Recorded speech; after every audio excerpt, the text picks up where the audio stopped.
Yeah. Pledge allegiance, please stand. I pledge allegiance to the flag of the United States of America and to the republic for which it stands, one nation, under God, indivisible, with liberty and justice for all.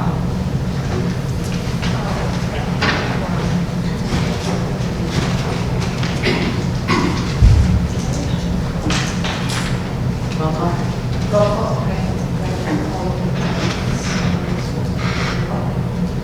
Trustee Jones. Here. Trustee Martinez. Here. Trustee Sweet. Here. Trustee Garbo and Martinez. He's expected soon. White vote is Denver. Austin, Kelso. Here. Nugent Lyon. Here. Maureen Kaczynski. Dana Berman. Here. Chairman. Nominating Okay. chairman. Who is I will be the chairman if. Who is someone wants a nominating? second. We need a motion to I nominate. nominate Trustee McKenzie to be chairman. Second. Okay. Who seconds? Do we have to vote? Yes. Yes. Yes. Trustee Jones? Yes. Trustee Mackenzie? Yes. Trustee Sweet? Yes.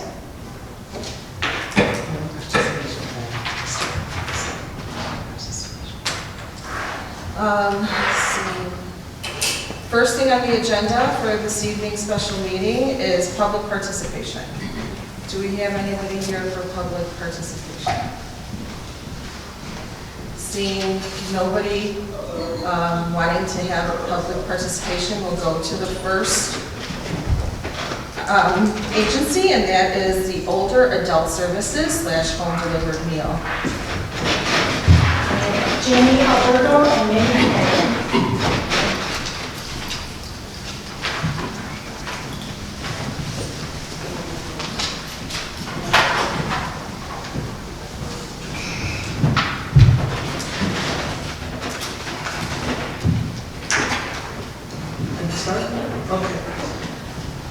Hi, thank you so much for having us again this year. My name is Mindy. I'm the manager of Older Adult Services.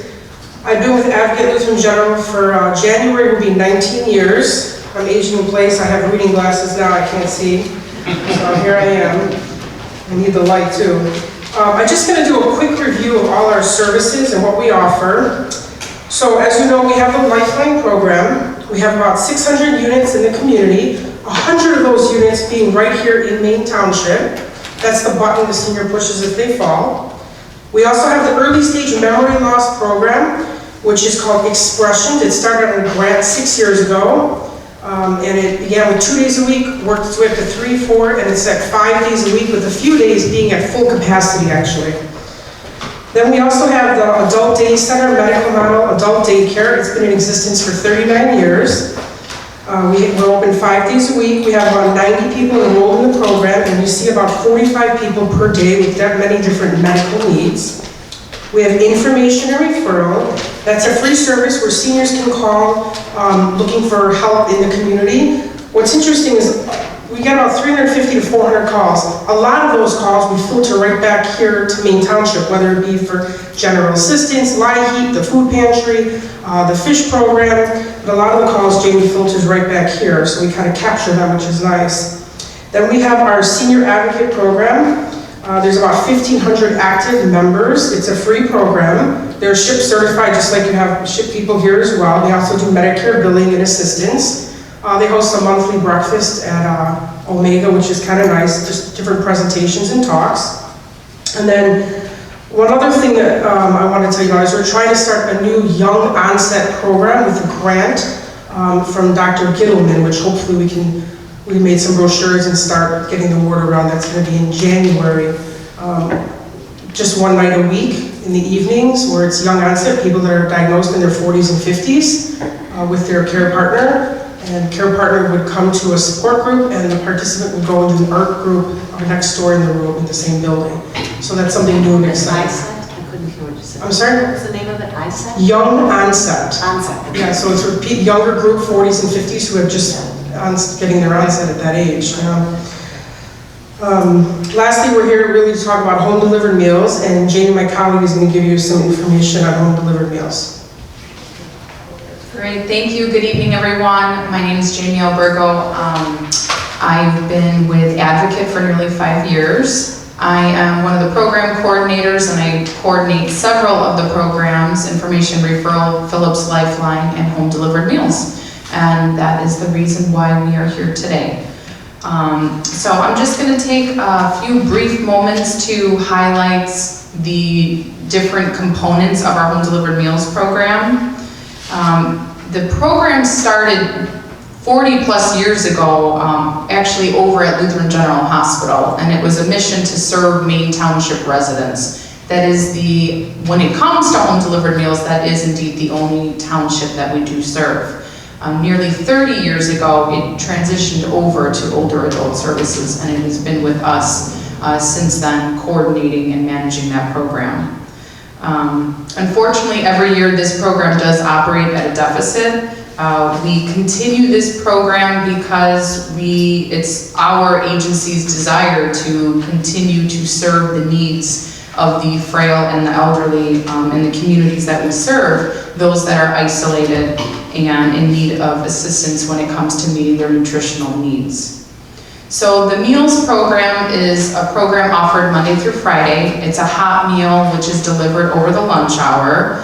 The food is prepared at Lutheran General Hospital, which allows us to meet any type of dietary restriction, whether that's renal, cardiac, diabetic, so on and so forth. The hot meal consists of the main entree, the starch, the vegetable. There is a cold pack that accompanies that hot meal, and inside would be the side salad, the dinner roll, the dessert, and the beverage. Prior to enrollment in this program, I myself, being the clinical social worker in the department, I go out and complete the thorough assessment.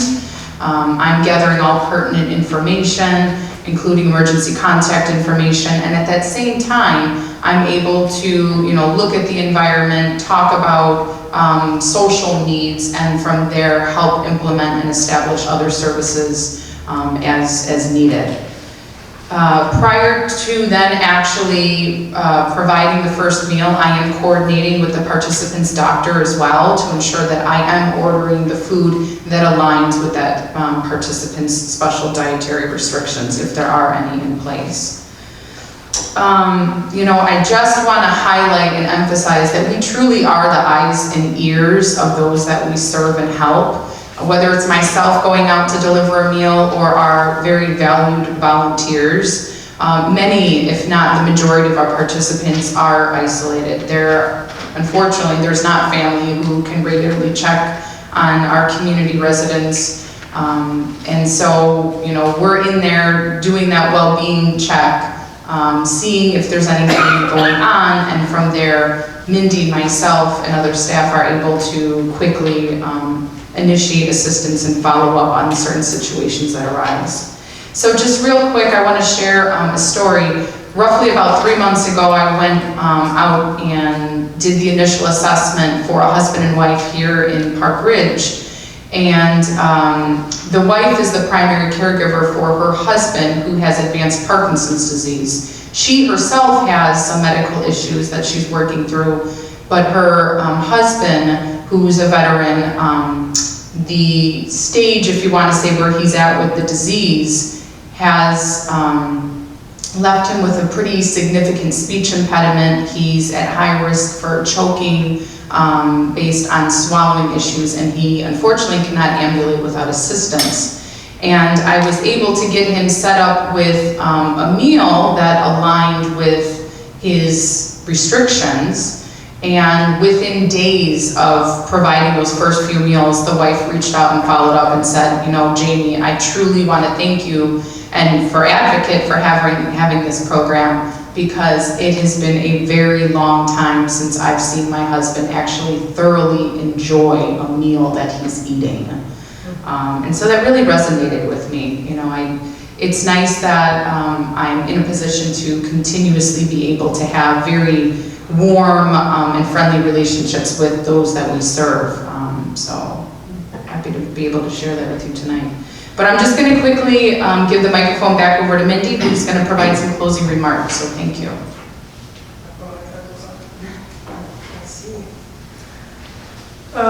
So lastly, we always have worked so closely with Maine Township in many different ways. Twice a year, the Adult Day Center, we do a food drive, and last year there was so much food that it wouldn't fit on our 2 carts, so we had to make 2 trips here with the seniors, so it's kind of fun. There's some pictures of the Day Center that we have.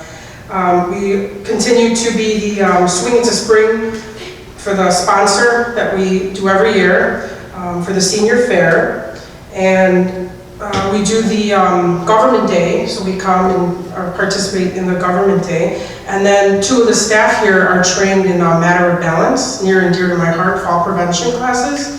And I come out, it's an 8-week course, and I come out and teach one of those classes with Monica and Oksana, who teach it under my license here, which is a great class. And it's always at full capacity, which is unbelievable. And there's a waiting list to get in that class. So. But that's how we continue, to work together. So we appreciate your consideration. We hope you think about it again this year. And thank you. Thank you. Does anybody have any questions? These are 1.0 glasses, so nobody get excited. I have a question, Mindy. I noticed that you always ask for 5,500, and I think we ask this every year, why you don't ask for more. It's so funny. We in the car, I said, one thing they always ask is, why are we going to ask for 5,500? How come we never ask for more? So we know there's limited funds. We're grateful for what you give us. We've never asked for more. Whatever we get, we're more than grateful for.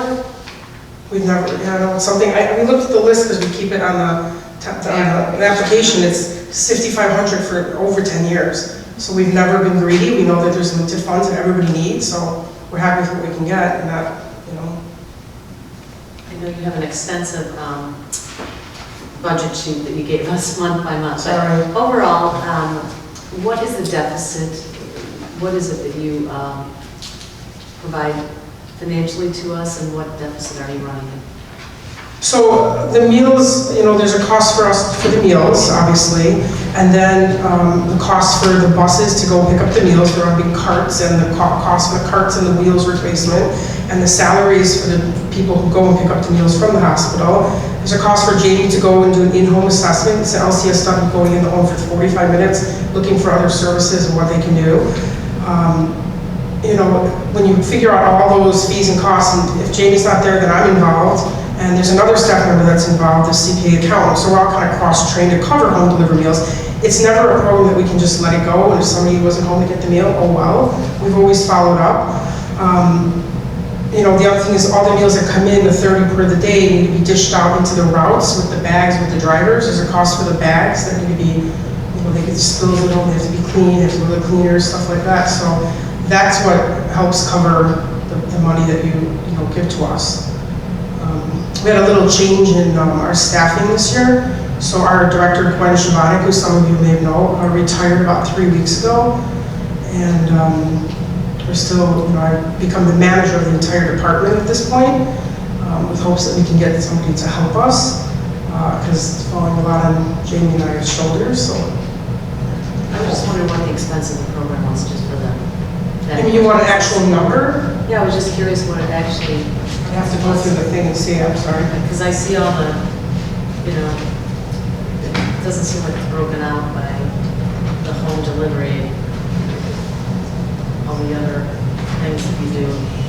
And you can get back to me, I just. Yeah, I can. Get right up, I'm sorry, I'm ready exactly what it is. I have to. We'll have to review the. Well, do I email them do I email my answer to? Okay, that's fine. And then I'll collate them all. What the deficit is. Okay, that's fine. Thank you. Thanks for your presentation, all that you do. I did want to give a quick note. You said the director retired 3 weeks ago. Yeah, just about 2 weeks ago. About 2 weeks ago, okay. When looking for the director, I'm noticing when I look at the salaries, you have registered nurse 69,000, manager of adult services 68,000, coordinator information and resources 56,000, coordinator of expressions is 48,600. But then we have the director's salary, which is $114,429. when you're looking for a director now to replace, are you going to be looking for someone at a more conservative salary base, or are you trying to apply those funds to your services? It's a good question. My new supervisor just took over yesterday, so I have a new executive director at the hospital that I'll be reporting to. It's still up in the air. Of course, it's a cost-saving measures. We've eliminated that position in full, so it is a cost-saving measure to the hospital, to us. You know, I would like to try to fill the position with another social worker to help us in our department. Obviously not at that salary range. She was there for 40 years.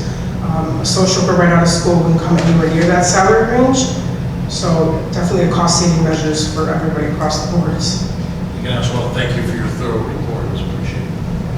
I have a question as well. We're looking for additional community service sites for children 12 to 17. Could you use any assistance for mandated community service? Do you ever do that? For what type of community For service? mandated community service for first-time offenses, minor offenses? So is that with the program where Marie used to be part of, which is called Main track? Maine? Yeah, we've had them all over in the past. Okay. That's how I originally met Marie. She used to send the students. So yeah, we'd be happy to, of course. You know, as long as there's no harm that they've ever caused seniors, obviously that would be kind of a learn, you know. But yeah, we've taken people all the time. All right, We haven't had anybody in the past year or 2 years, I'd say. It's kind of interesting that you said that, because they're great, they're good workers. We talk to them, the staff treats them like their own kids and tries to, you know, promote positiveness stuff. So yeah, that would be fine. Well, we'll probably send some new Oh, folks your way. please. Thank you. Not good that they're got in trouble, but yeah. Mindy always had our toughest cases, so I thank you for that. Great. It's good or bad, Marie. When in doubt, send them to me. One last quick question. What percentage would you say of your clients can't afford to pay full cost for the home delivered meals? I would say probably about 25% that require a subsidy. Do you have an average cost for the home delivered meals? Or does it just depend on their dietary restrictions? So, cost per meal is $6 per meal. So, you know, the subsidy would be, of course, a decrease from there based on the financial hardship. Thank you. Thank you again, everyone. Thank you. Next on the agenda is the Center for Enriched Living. We have Karen Fay.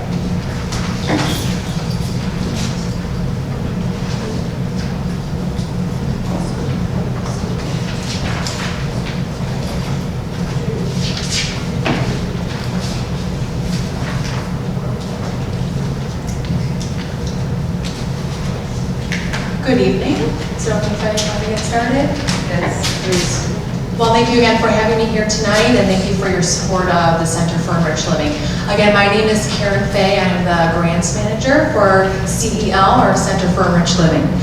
For over 50 years, CEL has been providing social and recreational and educational programming for individuals with intellectual and developmental disabilities. We are located in Riverwoods and serve over 50 different communities. We are a non-residential life enrichment center. We're open 7 days a week, basically 9 a.m. to 9 p.m. Last year, we served 480 individuals. Almost 40 of these were from Maine Township. Our mission is for our members to be included in the community, for members to achieve personal success, and for our members to enjoy good quality of life. You're going to hear me say the word member. We refer to those who attend our programs as members because they know their interests, their hobbies, and the areas they like to improve better than we do. All of our programs address the 3 largest obstacles our members face, which is to reduce social isolation, provide post-school opportunities, and increase employment opportunities. So talking about social isolation and loneliness, we have programming that is segmented into 4 sessions. So right now we are in the fall session. It goes into winter, spring, summer. We have evening programs. Some might be bowling, arts. We have agency evenings. We have afternoon programs. We have Saturday and Sunday programs. We have teen-only programs. We have summer camp for those that are 21 and younger. All of these programs are really geared towards making those choices and giving individuals opportunities that they don't necessarily have in their daily life. In addition to these programs, we offer social events such as football parties or social events on our patio at our location, Riverwoods. We have two dances, Valentine's Day dance and a Halloween dance that's actually coming up in a few weeks. We have excursions to Great America or to pumpkin farms, shed aquariums, dinners, movies. We have vacations. So we just had a group last week go to Milwaukee, and although that's close to us, for our members that is a treat to be able to go somewhere and spend a night away by themselves independently. We also provide programming in the community at local schools and also in group homes. So we work with residential facilities and provide programming in group homes in this area. We serve individuals of all ages. Our youngest is 12, and then we have individuals that are almost in their 90s. Our second obstacle that I talked about is providing that opportunity post-high school. When most families have children graduating from college, the families of our members are facing a different future. Individuals with developmental disabilities age out of the special education system at 22, and those opportunities for choices and growth and education are very limiting. We have a day program called Reach for Success, which really focuses on continuing those growing opportunities, employment readiness, life skills, and social enrichment. Some of these skills that are learned, cooking, we have a book club, fitness, social groups, there's pet therapy, there's basic computer skills, just to name a few. In addition, these members are out in the community 70% of the time, learning about the community and what is offered to them. The last obstacle that our programming addresses is employment. There is an 85% unemployment rate for those with developmental disabilities. We started our employment program about 3 years ago to really address the opportunities for those looking for paid full-time or part-time employment. We have learned that with education for both our members and also for the local businesses in the area, that we can build a successful business partnership for those individuals with sometimes ongoing partnerships and sometimes partnerships that from our staff that are able to work for just a few months, and then our members are able to be independent in that space. We have individuals who work at Mariano's, Panera Bread, Chili's, Culver's, just to name a few. We also have strong community connections. We work with over 80 different community organizations. We receive no state or federal funding and rely on 70% of the budget from the community. So we are always looking for support from the community for our $4 million organizational budget. Last year, Maine Township residents received over $10,000 in financial aid, which we call our scholarship program. This is an area that we feel strongly. We want to make sure that anyone who wants to attend our programs are able to do so on a financial basis. So we, on average, our programming is about $10 to $15 per hour.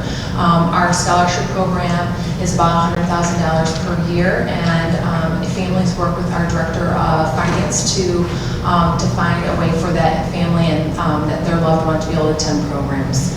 We have 4 Maine Township members who are in our Reach Adult Day program. So as I said, we have about 40 total members from Maine Township who attend programming at CDL. And new this year, we have received accreditation through the Council of Quality and Leadership, CQL is what we call it. And this is a national organization that works with individuals, with organizations like ours, working with individuals with intellectual and developmental disabilities. And they are really looking at best practices and making sure that our programming is strong as we can do. So with that, I'm going to say thank you for having me here tonight. Thank you for your time in working with all the community organizations, and I'd be happy to answer any questions you have.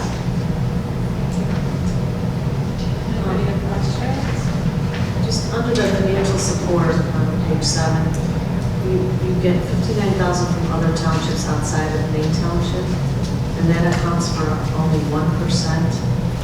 I was just a little confused why. From our organizational budget. So when you look at our organizational budget, which is $4 million, $60,000 is from other townships, which is that would go under our grant line item, which is about $360,000 for this coming fiscal year. So that is approximately what the average is. Okay, and that's 1%, but yet Maine Township provided you 1960 last year, and that was also 1%. That was what was confusing. So it's less than 1%? I just didn't, it looks like you get most of your fees, like 90% of it from private donors, and you cover them in your program fees in your special events, right?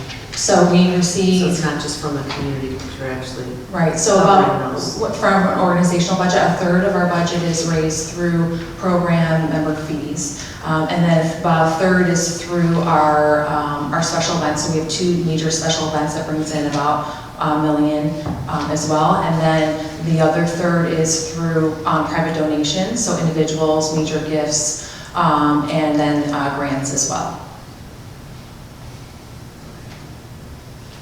I think your math is wrong, right? Is that what you're trying to say? Yeah, I mean, I'll have to look at that, I apologize. it's just, I'm thinking that maybe when you answered this survey, you were putting all townships together as raising 59,000, because if that represents 1% of your total, then Maine Township's donation of 1,960 can't also represent 1% of your total in what you receive, but That makes sense. more of a technicality, I guess.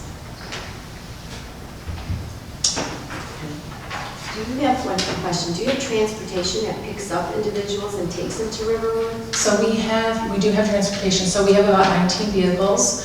The transportation is limited in terms of our adult day program, which is Monday through Friday, basically 9 to 4. Most families that attend that program arrive via PACE, some sort of public transportation, or Guardian. We do have transportation pickups at local hotspots, and that would happen for our evening and weekend programs. I wanted to mention, if I can, commend you on the independent sources of revenue that you generate going out to private donors for $1,020,000. You got foundations for $300,000. The other programs, special events in kind, got $2,618,100. That outside effort to generate funds is commendable. The question I just had though is that in looking at, when we look at the initial first 5 salaries, we have an executive director making $161,312. We have a director of program services, $107,000. We have a director of development at $105,000, and we have a director of finance for $105,000. Do you find that these salaries are necessary to be commensurate with the extra time they put in these programs, et cetera? Or is there a reason why these salaries are where they're at? So the salaries are based on, from our board of directors. So I just want to go back. So our board of directors, all volunteer, have been fantastic in terms of building our community. So being able to build this budget every year. Our executive director has been with CEL for over 30 years, and all the directors have been with CEL for almost 15. So they all have salaries that are representative in terms of their service and their and what they do for CEL, based on board of directors' suggestions. And when I saw those first positions were over $550,000 to begin with, that raised a little bit of concern. But I did see the independent income generation, so I was seeing is there extra time that's put in, et cetera, extra effort that's put into these programs. Absolutely, they are dedicated to CEL and work many, many hours. Yeah, but the overall budget was over $4 million, right? That's So right. that's just a little over 10%. Yeah, it's 13.8%. I'm always concerned about how much of the money gets from company that comes on in, it gets actually down to the need, past the salary portion. That's always been kind of my personal issue. That's why I wanted to raise that issue. Thank you for the answer. Thank you. We're at our time, so unless somebody has a question. All right, thank you very much. Thank you very much. Next is Northwest Casa. Jamie Cuny.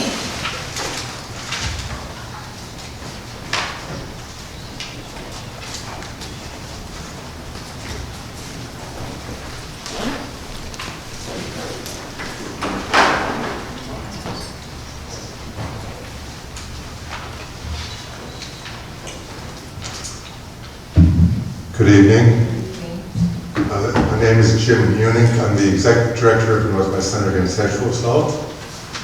We are a comprehensive sexual assault trauma center that serves northwest suburban Cook County and all of McHenry County with sexual assault services. What those services entail are a 24/7 hotline. So we have staff and volunteers who deal with crisis calls on a 24/7 basis.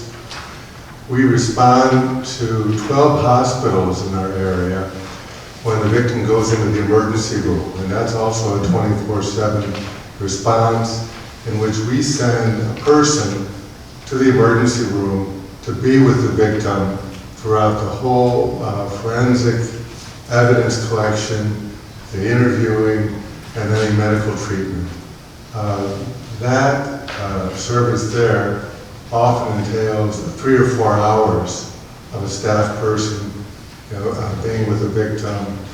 And part of their intervention really is to ensure that the victim's rights are respected and that they have knowledge of the process they're going to undergo, and also to provide technical assistance to some of the emergency room staff, because some of them are not very well trained in how to conduct a forensic evidence collection process. So sometimes our people are actually instructing the nurses or the doctors on the correct procedure. We also provide what we call criminal justice advocacy, and that's accompaniment to a police station or to a court proceeding.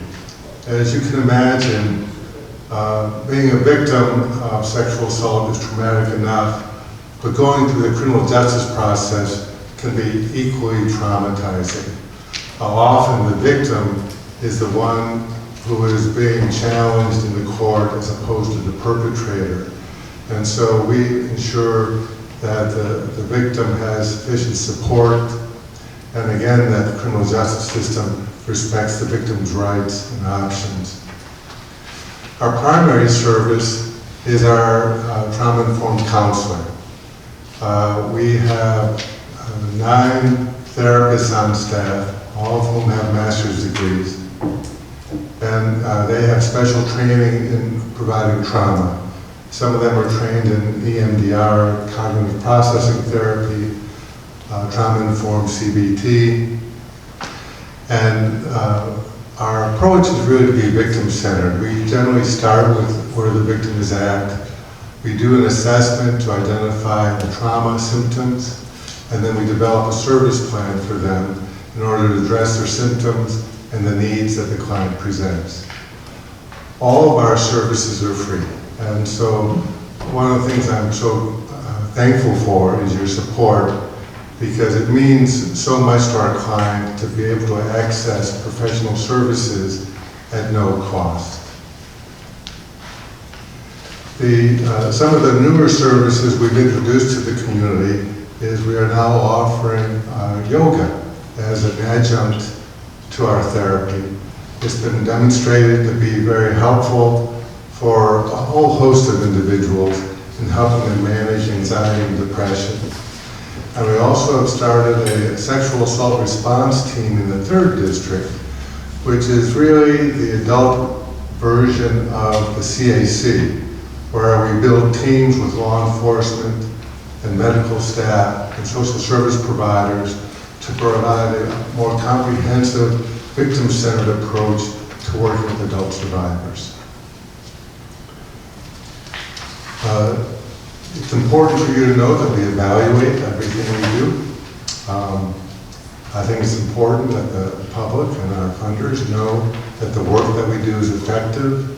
We use standardized measures to measure trauma. We do reassessments every 3 months on those measures. And we also collect information from our clients every 6 months to assess how they're doing. In our last semi-annual survey, 91% of our clients felt that they were coping better, had less anxiety and fear in their life, and that their quality of life has improved since starting counseling with us. So we're very proud of that. Another service we provide is prevention education. We go into the schools, we talk to mostly teenagers about safe dating. And last year we saw about 30,000 individuals through that program, which in one way sounds like a lot of people to talk to, but our service area is like 1.3 million people, so we have a long way to go to reach that goal of making sure everyone is aware of the risks and also how to reduce the risk of sexual violence victimization. A couple of things I just wanted to mention is that we do surveys, and sometimes clients write comments on the surveys. So I have a couple of those comments I just wanted to read for you. One client wrote, "I've made more progress in the last few weeks since starting Northwest CASA than I have for the last 15 years. Another client said, "I wouldn't be alive today if it weren't for you." Another, "This is an amazing resource to the community." Another, "I wouldn't be here today without Northwest CASA." So it gives you an example of how meaningful the service is to the people we serve. And vicariously, that means that the people you serve as well with your support. So thank you. Be glad to answer any questions. Thank you. Thank you. You're welcome. I have a question. I noticed that. Can you use the microphone? Oh, yeah, I'm sorry. Okay, so the funds you state would go towards, a portion of it will go towards the salary and benefits of the direct service workers. Right. So in looking at your budget, I think it's 1.2 million. Salaries and wages is 858,000 out of 1.2 million. So are most of your direct service workers, would you say that they're underpaid? Or do you have high turnover, as opposed to our funds going more towards program costs as opposed to salaries? Is that why you're choosing to put towards salaries? Well, you have a couple questions there, and let me try to answer all of them. One of the things we do with your money and money from other townships is piece together a full-time position. So that's why we put it into staff salaries and benefits.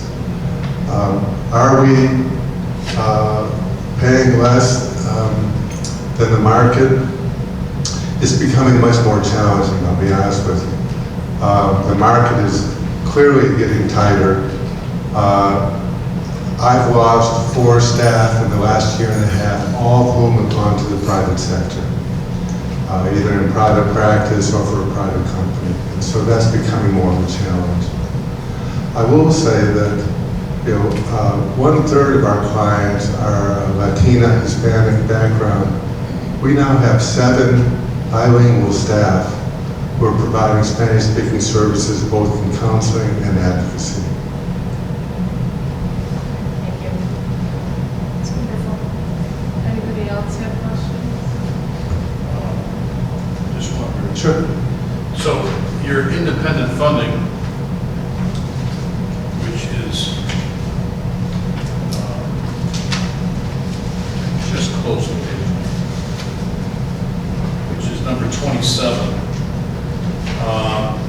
So you have annual funding from, excluding Maine Township and the one-time foundation. You have annual funding of $1,234,000 annually coming from United Way Partners Community Fund, municipalities, McHenry, MHB, etc. Federal and state. Yeah, $1,234,000. that's our total budget, yeah. Okay, and then that would be your total income, and then from there, between the salaries and wages, fringe benefits, and the contractual staff, out of that $1.2 million, that's $1,036,750 of that is salaries, benefits, and contractual staff.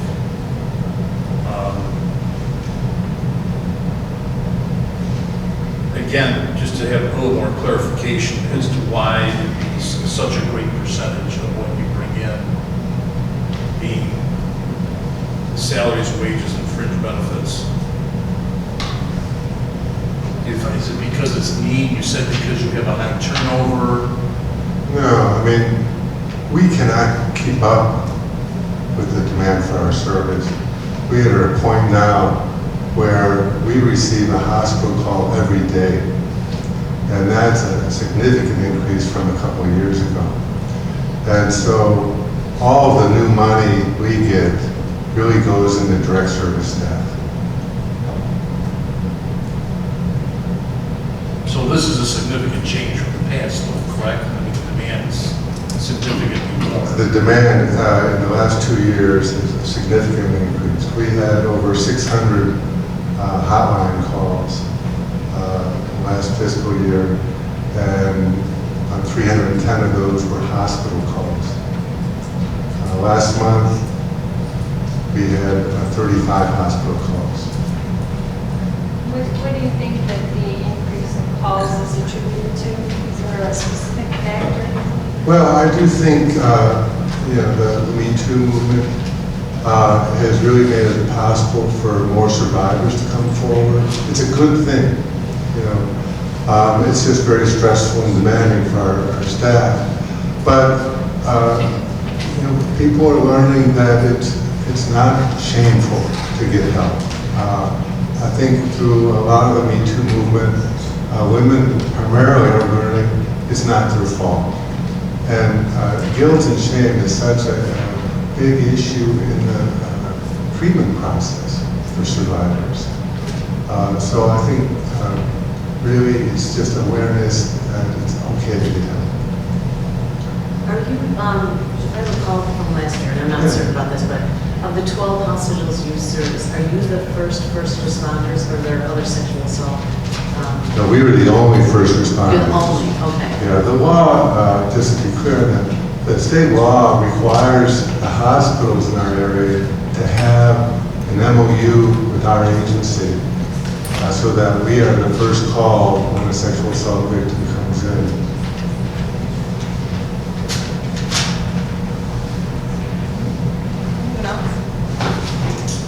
Thank you. Okay, thank you very much. Thank you so much. Our next presenter is from North Suburban Legal Aid Clinic. We have Susan Schulman.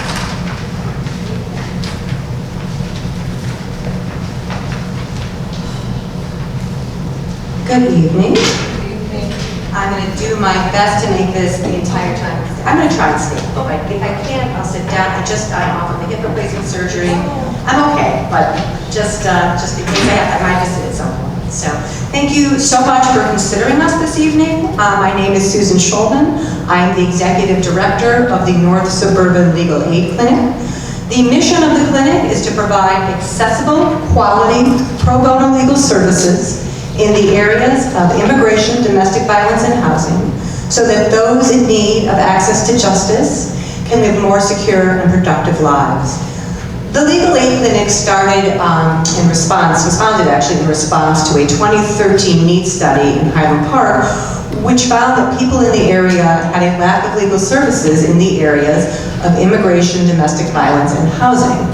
And so the Legal Aid Clinic was formed and initially just served Highland Park and Highwood, and then it was people who lived and worked in Highland Park and Highwood, and then it was people who lived and worked in Highland Park and Highwood and West Deerfield Township, and bit by bit we've been expanding, and in reaction to that expansion, we have changed our name from the Highland Park Highwood Legal Aid Clinic in March to the North Suburban Legal Aid Clinic. And in fact, one of the conversations that the board, that we had with, as a board and as an organization, was that there was a real gap in legal services when you look at the North Suburban area. You do have Perry State Legal Services, who is wonderful and who we often collaborate with, up in Waukegan. And then from Waukegan down to Chicago, there really isn't much of anything. And so we are trying right now to fill that gap. I want to share with you a story of one of our clients to give you an idea of the kind of difference we make. Not too long ago, a young immigrant mother came to our office. She was in an abusive relationship. We immediately gained her trust because we spoke a language, we were able to speak in the language she preferred. We coordinated services. We got her an order of protection. We found that there was an immigration remedy available to her because she was the victim of abuse. And so now she's out of that abusive relationship and she's on her way to becoming a U.S. citizen. And that is the kind of difference that we make every day at the clinic. And that is what legal services is about. Legal services is about helping someone find that pathway to citizenship. It is about helping someone who's in an abusive relationship get out of that relationship. And it is about helping somebody who is could be wrongfully evicted from their apartment, stay in that apartment. We have come a long way. We're a little over 4 years old. When we were founded in 2015, that first year, there was a part-time executive director, a budget of about $60,000, and I believe we had 70 cases that year. Fast forward to today, as of November, we're going to have 9 employees. We have a budget of just over $600,000. And I'm very proud to say that I checked our numbers today, and as of today, we are at 650 cases, which already exceeds the 557 cases we did last year. So we have grown tremendously. I'm also very proud to say that our small staff speaks English, Spanish, Polish, Korean, and I'm told we fake Russian. And while we are located in Highland Park, we do many off-site clinics that touch upon the Maine Township area. We have a domestic violence clinic, an organization in Park Ridge that we help, that we do an off-site clinic at. The Hana Center in Prospect Heights, we do an off-site clinic at. Harper College, both Prospect Heights and Palatine. We do one in Prospect Heights, we will be doing one in Palatine, and we do an off-site clinic in Niles Township. We also do a lot of outreach that touches Maine Township. Glendale Youth Services, we do a tremendous amount of outreach through them. In our application, it states that in 2018, we helped 24 residents of Maine Township. I did check our numbers to see what they were year-to-date for 2019. And I can tell you that year-to-date, we've already helped 47 people who are residents of Maine Township. That breaks down to 25 in immigration, 10 in domestic violence, and 6 in housing. And we've also helped 6 people with advanced directives. I want to take just a couple minutes to talk about the 3 different areas and why it's so important that we help in those 3 areas. Starting with immigration, according to the Illinois Department of Human Services 2014 report, there are 250,789 foreign-born low-income people who are limited English speakers in Illinois. 43.19% of those immigrants live in the city. 55.5% are in the suburbs of Illinois, with 32.55% being in suburban Cook and Lake counties combined. Yet, there are far more immigration legal services in the city of Chicago than there are in the suburbs. With respect to domestic violence, I'm going to just start by giving you an idea of some of our numbers. Last year, we helped, I believe, 84 victims of domestic violence. This year, we're already at 160. I'm sure many of you know domestic violence is an epidemic in this country. It impacts 1 in 3 women. Being there for someone who is a survivor of domestic violence literally helps get them out of that relationship. We go into court, we get them that emergency order of protection, we help them get that plenary order of protection, and then we also help out with child support and divorce. If the divorce gets too complicated, I should note we do have income requirements for everything but domestic violence. For housing and immigration, it's 250% of the federal poverty guidelines, which works out to about $64,400 for a family of 4. For domestic violence, because oftentimes what can happen to a survivor of domestic violence is her abuser will take control of the finances. Because of that, we do not have any income requirements. So just want to note that. I also want to note there's often an intersection between domestic violence and immigration, as was the case with the young immigrant mother who came to us. Oftentimes a perpetrator will say to a victim of domestic violence, if you go to the police about this abuse, I'm going to tell them that you're undocumented. And in truth, they do often have a remedy, so it's very important that they step forward. And it's important that, this is why it's so important that we do both of these. Finally, I just want to briefly address housing. There is perhaps no other area that can impact a spiral down into poverty than losing your home, which is why it is so important that people are there to represent young, low-income people who could lose their homes. I think it's estimated that if you have someone who represents you, I think you're 90% more likely to succeed in court. And that is the case with all of these areas. That is my spiel, as I like to say. With that, I'd love to open up to questions. Could you repeat what you said the Maine Township breakdown was for? I sure can, hold on. I just have to go back to it. So 47, immigration was 25, domestic violence 10, housing 6. 47, 25, 35. And there were 6 advanced directives, which is powers of attorney.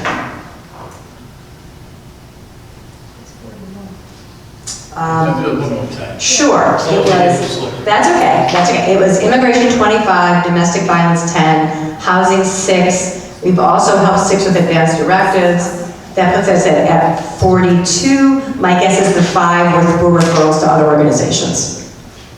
Because we do sometimes get employment matters, but we don't handle those. So it's 41 plus 6 with advanced directives, which brings it to 47. Oh, okay, all right. So the advanced directives again is? Power of attorneys for seniors, for health and property. We do, we'll go to senior centers. We often utilize volunteer attorneys for this, but we'll go to senior centers and for low-income seniors, we will do advanced directives clinics. Do you get referrals from other legal aid organizations, such as LAF or Metropolitan Family Services, and what kind of sets you apart from other organizations that are doing similar work? So we would get a referral from those organizations if they were in the suburbs. And what sets us apart from those organizations is that we are in the suburbs and that we're a very close distance to people who live here versus the city, which can be an onerous trip. And both from a time perspective and from a financial perspective. Yes? Thank you. In looking to the future, I'm noticing when we look at the second to last page of your 2019 budget, for the 2019 budget, you had 25,000 in reserves. You also had a surplus carryover from 2018 of 89,500. Yes. Okay. Then you also had, as far as income, you had grant revenue of 344,500. Contributions received personal were 50,000. Major gifts were 20,000. You commend you on the spring event revenue, 100,000. Significant other revenue and events of 20,000, which is great. Thank you. Are you anticipating it to be pretty much the same as this year as far upcoming year? The grants, et cetera, coming in? I'm hoping there'll be more. But pretty much that'll be a good base. Yes, that is the base, absolutely. And it could be more. I hope so, because then I can hire more people, and then I can help more people. Yes? How did you arrive at your request of $10,000? That's a good question.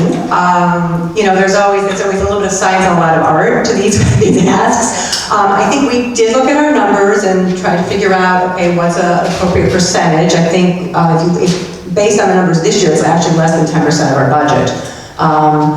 But I also think we looked at what we've asked other townships for and what they've given us, and that was also influencing as well. Yes? So, I mean, your expenses were about 150,000 less than your hold on. And your income. So you not only had the interest income, the surplus for 2018, but it looks like you still have 150,000 from what your 2019 budget was. Because your budget, your revenue was 625,000 that you brought in or had, because you also had the surplus, so inclusive of the surplus. And then your expenses was 478,000. Unless I'm looking, oh, never mind, because that was the backside. Okay. I didn't realize it continued, so. I was gonna say, wow, we did that? That's awesome. Yeah.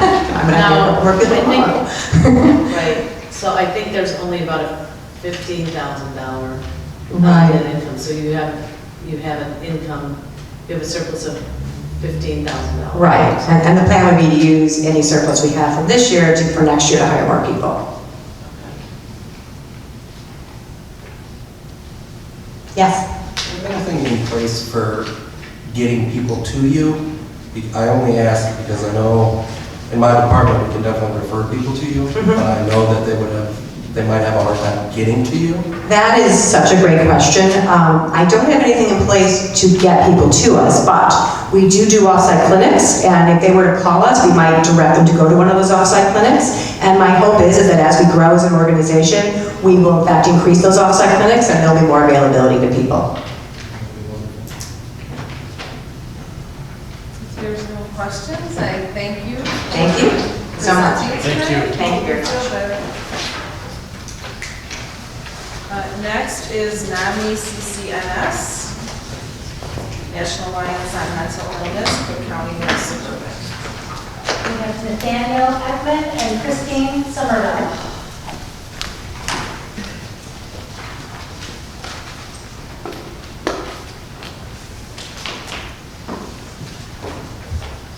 Hello, everyone. As Christine and Christy said, my name is Nathaniel Ekman. I am the Executive Director of NAMI Cook County North Suburban. With me is Christine Somerville, our Director of Programs, and she'll be helping me out with some questions. NAMI Cook County North Suburban is a local affiliate of the National Alliance on Mental Illness.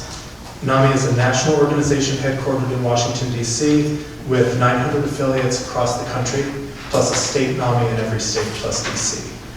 The mission of NAMI is to, and specifically NAMI Cook County North Suburban, is to give help and hope and to provide education, advocacy, resources, and support to people with serious mental illness and to those who love and care for them. We do this through, of course, the education, resources, and support toward a goal of eliminating the harmful stigma associated with mental illness. That's our ultimate goal. We accomplish this goal through 23 programs that are operated across the 17 communities of North Suburban Cook County. Our service area extends from Lake Michigan all the way to Mount Prospect, from the city line down by Lincolnwood all the way up to Highland Park. Every year we offer 4 instructional classes or educational courses. Family to Family is for family members of somebody who is diagnosed with a serious mental illness, who want to learn how to better help their loved one and understand what they're going through and the experience of having an SMI, a serious mental illness. Basics for Parents is for the parents of somebody under 18 who is experiencing the same. We offer a family refresher workshop for alumni of Family to Family class. There's also a program for veterans offered online called NAMI Homefront, and that's a program of NAMI National. We offer 14 support groups each year. Those are broken down into peer support groups, I'll get into those in a moment, family support groups, parent support groups, a veteran support group which began a year ago and is led by a clinical psychologist, stability, which is equine therapy, horse-assisted therapy for people with mental illness, and Sundays at 1, which is a social group for people with mental illness to overcome some of the isolation and barriers that they face with their lived experience. Peer support groups include Connections, which is for individuals who are generally early on in their recovery, often recently diagnosed, who want to learn about and understand their illness and the treatment options and to enjoy the company of other people going through the same thing. For people who are a bit farther along in recovery, we offer Balance for Success, which is for young adults who want to balance their recovery from mental illness with the demands of being in school or college or working, or indeed of getting back into school or work if they've been out of it for a while. Finally, we offer a program called Dual Solutions, which is being revamped now for people who are experiencing a substance use disorder in addition to having a mental illness. The outcomes that we strive to achieve are learning-based. To mention a few highlights of the past program year, 95% of our participants in our groups said that they increased their knowledge and understanding of mental illness as a brain disorder. 92% said they felt increased confidence and comfort in dealing with a mentally ill family member. 92% said that they had improved their problem-solving and communication techniques with a family member with mental illness. And finally, 86% showed an improved ability to care for themselves in the midst of a family crisis. So our outcomes are mainly learning-driven, but their impact is deeply felt within the family, and especially for the individual with a mental illness, who needs every bit of love and support they can get. In 2019, we served in the 2019 program year, we served 4,571 clients. We estimate that 700 of them approximately were from Maine Township. This is up almost 25% from the previous year. We do this with just 10 part-time staff members, mind you, in an office in Skokie, located on site at Turning Point Behavioral Health Center. We have a $400,000 annual budget. We also benefit from about 20 community partnerships, including 7 in Maine Township. I won't name all of them, but we especially partner with the Glenview Public Library, Advocate Lutheran General Hospital, Maine Township Government, Mount Prospect Public Library, and the Morton Grove Library. So that's just a little bit about how we are present in the community and what we do. We've achieved the growth in large measure due to increased investment in our communications program. We've boosted our use of social media in particular. We've been promoting our programs extensively. We've increased our sophistication of the website, always developing it to get the word out, have people know who we are and what we do. In terms of support, we of course have had wonderful support for the past several years from Maine Township agency funding. We're very grateful for this. Especially for the increasing funding over the years. We're supported by other local governments. We have a mix of private institutional support from individuals, corporations, private family foundations, others, and we raise a great deal of revenue from our annual walk, which this year is coming up on Sunday, on October 6th in Evanston, from a spring gala, and from more individual giving. Some highlights of 2019. Thanks to your support of over $4,000, we were able to develop and improve the delivery of continuing programs and of new programs and services in Maine Township and everywhere across the service area. All services have been offered free of charge. No one is charged a thing for any of our services. No one is turned away from our services. And the exception to this would be if somebody needs a service that we absolutely can't provide, such as somebody calling our warm line who is experiencing suicidal thoughts, we refer them to the National Suicide Prevention Lifeline. We're not trained to do that. We've also launched a couple of new groups, Grief and Loss Support Group, which is different from an ordinary grief and loss support group in that we don't just serve those who are grieving or who have lost a loved one.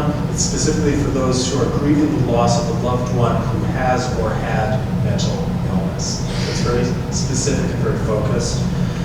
There's been a faith-based group, a new one called Hope for the Journey, led by our FaithNet coordinator, and I mentioned Dual Solutions being revamped before.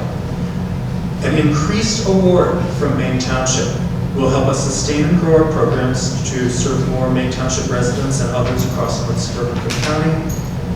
It'll deepen our service to the area's veterans community and also to college and university students through our recently developed NAMI on Campus program.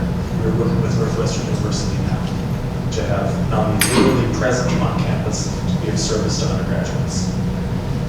And finally, Ending the Silence is a national NAMI program that we are implementing at an increased rate with middle and high school students, educational presentations in the schools.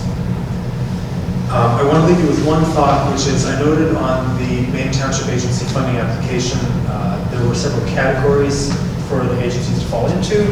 We chose health. We are more than just a health organization. We are also a social service provider for individuals with mental illness and their families. And what sets us apart is that we are both peer-driven, peer-led, and volunteer-supported entirely. So that is who we are in a nutshell. I would turn this over to you all now for any questions you have. Can you just repeat that? That's health and social service program. I would call us a health organization, specifically mental health. I would call us secondarily a social service organization that serves people of all ages and their family members affected by serious mental illness. So we straddle the line. When you talk about your staff, you have 5 full-time and 10 part-time, isn't it? Not quite. We are a part-time agency. Full-time NAMI work week is 24 hours. We're open 4 days a week from 10 to 4. We're closed on Wednesdays. Budgetary limitations force us to operate in this way. So NAMI full-time is technically part-time. It's a 24-hour job. Not all of the staff are at 24 hours. Some of the people who are a little farther down on that list are working 16 or 15 hours. We have a couple of people who work 6 to 8 hours. And that's how it's divided up. I want to stress that the control on the salaries is appreciable here, in that your executive directors paid $55,000, your development directors paid $38,000, your program directors paid $35,000, your finance directors at $32,500, and your administrators at $14,000. And at Bud's salary rate, there's 110% of giving and providing, which is very commendable. You don't receive any federal or state funding, correct? We do not yet receive any federal or state funding. We are in the process of getting a DUNS number and registering with SAMS, with the government, so we can apply for federal grants and partner with NAMI Illinois, which recently relocated, if you didn't know, from Springfield to Oak Park to be closer to the population center of Illinois, and work with more affiliates, and to partner with them on state and other local grants. And the last point I wanted to point out is between private donors, your other events, you're raising over $252,500. Then you have a HEAL of $45,500, other programs, $5,000. This outside effort to bring in funds is again very commendable. Thank you. So I have, so I noticed on page 7, so none of your staff members are licensed, it's not required, none of them are certified. I thought I saw last year maybe you had an LCSW, but nobody, you have no social workers, no psychiatrists, no one on the board or staff with a social work background, psychiatry background. Is that On the correct? staff, Christine, we have no clinical social workers or licensed social workers, right? We don't, but the woman who collaborates with us on our equine assisted therapy, she is a clinician. She has a clinical. But none of your staff on your payroll have any background in social work whatsoever? Not trained. We are peers who provide support as peers. So do they have backgrounds just in what? We have people with backgrounds in nonprofits generally, in the private sector, people who have worked in what else? We have a woman with MBA. I personally have 2 psychology degrees and my doctorate in education. I have a Master of Public Administration. And we have, She has a business degree as well. Do they have full-time jobs and are doing this on a part-time basis? The grant writer has multiple clients. She has contracts with others, but she is our staff member. She's a bona fide staff member of ours. There are a couple of people who do other things. I'm executive director during the hours that I need to be doing this. I'm also a consultant with an organization that does nonprofit consulting. Thank you. Well, I had some of the same questions that Dana had, just in terms of, so do you need to be accredited to get federal funds to move on? You know, Well, I guess when you said, you know, for serious mental health issues, you had said the word serious, but yet it sounds like there's no, you know, I guess, clinical background that people have to have. So, I mean, you're doing a commendable job with a lot of people, but I just, you know, is there going to be, do you see something in the future where you need? So let me, I think, Maybe into the microphone. I think for us, and this is, you know, this is the NAMI national model, that we're a peer grassroots organization, and we came up as a grassroots organization where the people who did the work that we do now were family members that had loved ones, and our model is such that we're serving people who may have access to clinical support but may not and cannot afford it. And what we provide that is different than other mental health providers that do have clinicians on staff is that we are kind of a wraparound to the family. We're there when they leave the doctor's office or the social worker's office or the psychiatrist's office with their prescription in hand and go home and have to deal with the everyday horrors of what their child or their loved one is living with. And that's the place, that's the space that we occupy. And so for us being peers, we have lived experience, we know what it's like. Our loved ones have mental illness. That's kind of the model that we use. And we're not just there for the family members, we're there for the individuals. NAMI, this group was developed in the very early 1990s on the North Shore. It was a network of families without a physical office, without a bank account, without bylaws, without a board. It's matured over time to what we are now, which is paid staff, physical offices, funds, all of it. Thank you. Thank you. Marie? I just have one more quick question. What kind of training does a volunteer, say for example, if I wanted to come in and participate, and what kind of training process do you have for these individuals that are holding like workshops and support groups? Is there a specific training program that they go through? For how many hours? It depends on what you want to do. If you want to help us in our development office, you don't need any specific training. If you want to volunteer at our walk on the course or helping hand out goodie bags or whatever, you don't need training for that. If you want to lead a support group or teach a family-to-family class, you do need to be trained. NAMI National has a training module. There are trainings offered in Illinois to which we send people. There's been some financial support from the state for that recently, but typically we have had to foot the bill for getting people trained to become in our own voice presenters, family-to-family teachers, basics teachers, group facilitators, and once you are credentialed in that way, you are equipped to work with us and for us indefinitely. Thank you. Thank you. Thank you for coming and presenting to us tonight. Congratulations on getting the position too. Oh, thank you. Next is Maine Niles Association of Special Recreation. We have Peggy Wilson and Tricia Bartlett.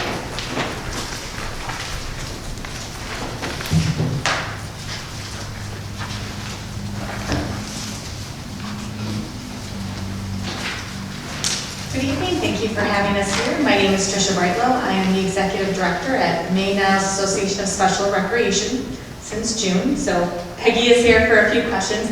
I've been involved in special recreations for over 20 years. So, Maine Niles began in 1972. We are an extension of 6 park districts and 1 village, and we provide recreation programs for individuals with disabilities. We offer over 650 programs annually for over 1,300 individuals with disabilities within our service area, and we serve children through adults. And the type of services we offer are anything from competitive or recreational sports or adapted sports to cultural arts, trips, general recreation, swimming, community outings, after-school care, and day camps. We also offer inclusion assistance in park district programs. 468 of the individuals we served are from Maine Township. Our full-time staff consist of many CTRSs, which is a Certified Therapeutic Recreation Specialist, and it is a national certification and requires a degree in therapeutic recreation. The benefits we offer, there's a lot of them, and I will summarize what I can here. We provide individuals with disabilities opportunities they might not otherwise have, or that are more difficult for them to enjoy because of barriers they face. Recreation on the surface, of course, is fun, but recreation provides many benefits and is so enriching to everyone. Through our community therapeutic recreation programs, our participants can participate as part of their community, develop a sense of belonging, fight loneliness and depression that's often common with individuals with disabilities or those without social outlets, work on gross or fine motor skills and learn new skills, experience emotional and psychological well-being, work on individual goals and lifelong learning, and improve self-confidence. In addition to the services we provide, families can enjoy times of respite while their children or adult children are in our programs in a safe and structured and fun environment. A quick story from the summer, we had one of our campers at our early childhood camp who was also receiving speech therapy, and so he was attending camp 3 days a week and going to speech therapy the other 2 days. His mom was so impressed with the advancements he was making in our camp because of the increased socialization and his desire to talk in a fun environment. She actually pulled him from speech therapy during the summer so he could go to camp all 5 days, with the blessing of a speech therapist as well. Some of the costs and challenges we have, so although we're similar to park districts and services we provide, we're providing a more structured programming type compared to adults who are maybe in a typical park district program. We often require very close staff to participant ratios, ranging from a one-on-one or one-on-two ratio. So for instance, if you think of your park district program, you do a Zumba class, it might be 1 instructor and 15 participants. We might have 1 instructor and then 7 assisting staff to assist those individuals, whether it's hands-on or modeling or just for their safety or behavioral or personal care needs. Transportation is also listed as one of the #1 barriers for individuals with disabilities to access recreation. We provide that access with a fleet of 8 vehicles. With transportation and staffing costs, our program fees rarely cover the cost of our programs. And with unfunded mandates such as minimum wage increase, that deficit will continue to get higher and higher. We continue to strive to increase our programming as we have continued needs for things such as after-school programming or programming for veterans with disabilities. So we're requesting the grant to use for our scholarship programs. Although we do keep our fees comparable or lower to park district programs, there's still a great need for scholarships. Families that have an individual with a severe disability are often restricted with the amount of discretionary income they have based on medical bills, additional therapies, and time. And what's one of the first things they're going to cut is that fun time. As our program fees rise, which may need to continue to happen with minimum wage, scholarship requests increase as well. Our scholarships that we provide are not budgeted, and we have to fundraise all the costs of that. Our 2019 total granted is already ahead of our 2018 total scholarships given. Partial scholarships are typically awarded to those who request it and are at about 185 to 200% of the poverty level and can provide proper backup documentation. And we do process those also on a case-by-case basis. We had 68 Maine Township individuals receive a total of 276 scholarships totaling over $18,000 in 2018. And about 35% of our scholarships go to individuals from Maine Township. So we are very grateful for your consideration tonight to help our scholarship program. And at this time, I can take any questions. In your funding sources, municipalities are giving you the $1,380,000. Is that, are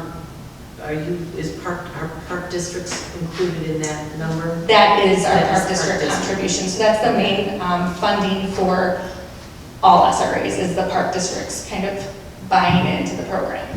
Okay. Do you also, besides park districts, get funding from cities, Des Plaines? No, it is from our member districts. So that is park districts. And the village of Lincolnwood, yes. Okay, thank you. questions? If not, thank you. Thank you. Thank you very much for your time. We're going to take a short break until 7:45, unless our 7:45 Family Behavioral Health Clinic is here by 7:40, then maybe we can start at 7:40. Try that.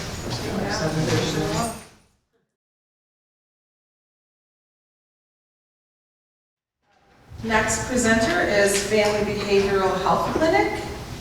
We have Edgar Ramos and Jim Abel.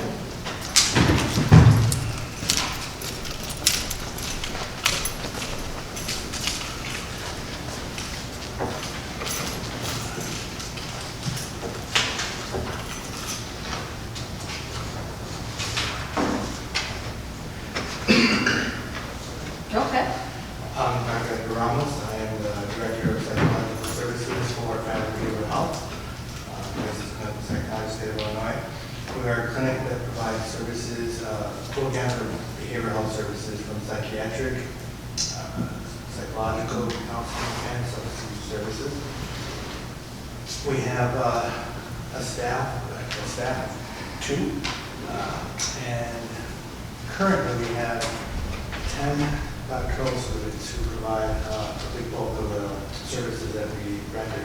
When I say doctoral students, that means that they already have their master's degree, they may already be practicing professionals, but they've moved on and working towards their doctoral program. So they're either there for diagnostics or therapy or advanced therapy to help assist in providing services. We do psychological testing, ADHD, some neuro testing, unfortunately we have some resources. So our neuro testing is specific to ADHD. We do some cognitive testing and academic testing as well.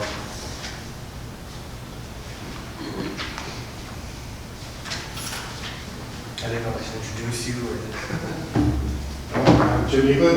I'm in charge of the substance abuse and recovery services at Family Behavioral Health Clinic. We've been up here for several years.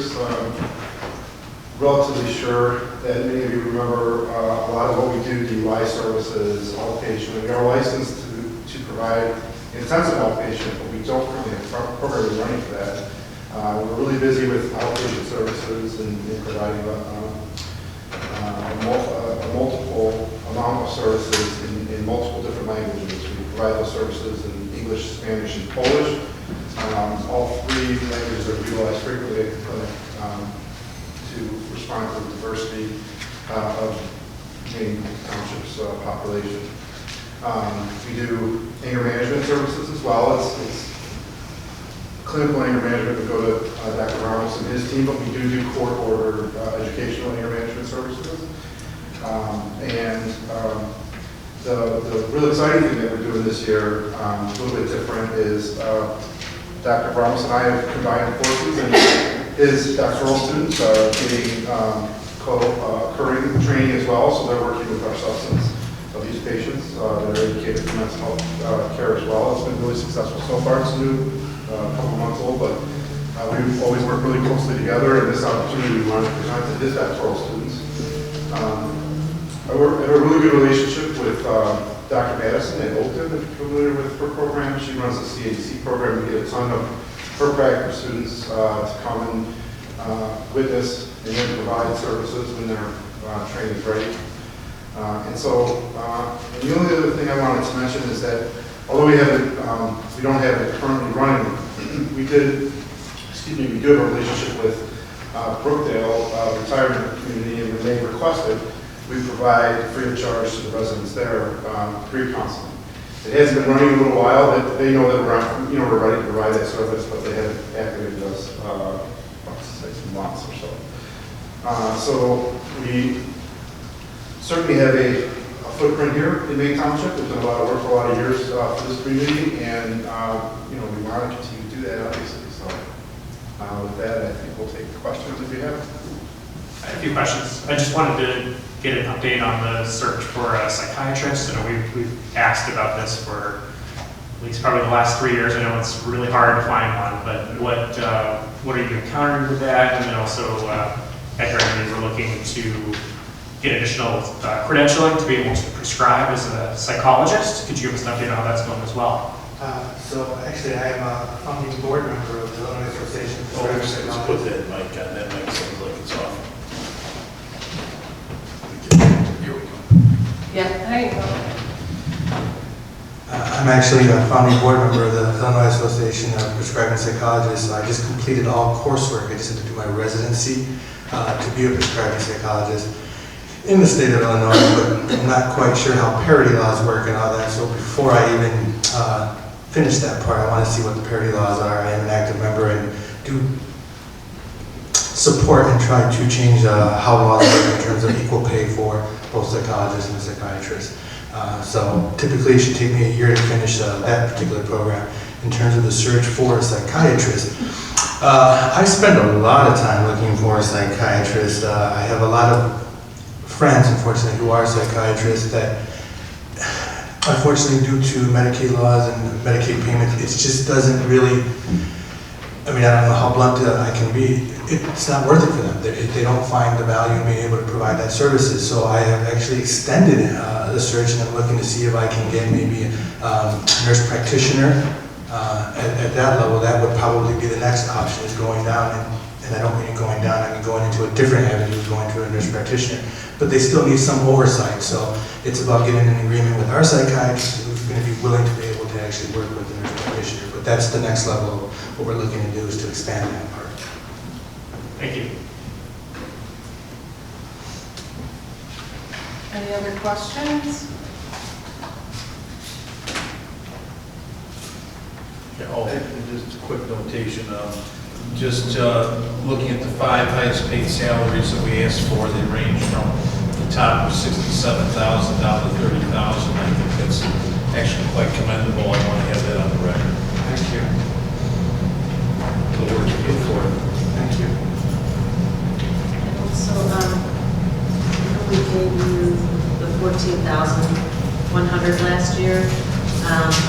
Your fiscal year is June 1 to June 2018, ended June 30, 2019, correct? So when you say that you have a deficit of the variance of 43,000, you're short, but we gave you 14,000 used for the whole calendar year, right? So I believe that would go from June of last year to June of this year. Not sure. yeah, well, I mean, I don't know that that's, I know you're short 43,000 from what, what you expect, is what you're saying. Correct. But we're giving you 14,000 to use through this calendar year, correct? Oh, that part, So it's, I don't know how that I would just work. wondered if it may not be reflective. Is it fiscal for the same, okay, so our fiscal year's different. Ours is March to, ours is March. Okay. So, to use, yeah. So, okay. Just noted. But yes, I agree with trustee Carabota that the salaries are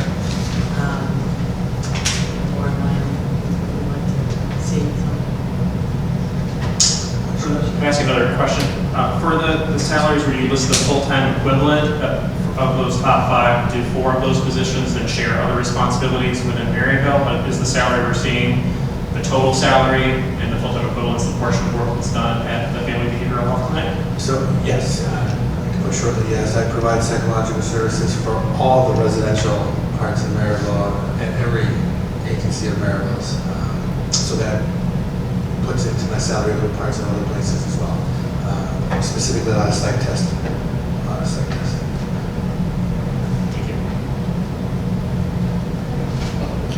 I have a very basic question. So where are these psychiatrists going? I mean, you're going to get me out of this whole political high horse. And I got to be careful how much I say. It's not necessarily a dying breed, but it's changing. You know, when you look at reimbursements rates, it's almost not even advantageous to provide services. You know, Medicaid services, it's really not. Yeah, it's not worth it compared to what their malpractice insurance is and all that. It really doesn't coincide, so it's not worth it. Then you had the laws change where psychologists can prescribe, and if you put it kind of simply as a consumer, do you want to go to a psychiatrist for medication, then a psychologist for testing, then a counselor for therapy, or do you want to go to one person that can do the testing, medication, and therapy all at once? Yeah. There you go. So it's kind of changed the people field. aren't going into psychiatry. No, there's not enough. Last I read the report, there was about 100,000 people, individuals per psychiatrist. Can't treat that, that's too many. Right. So that's why the laws changed to allow psychologists. Thank you. Thank you.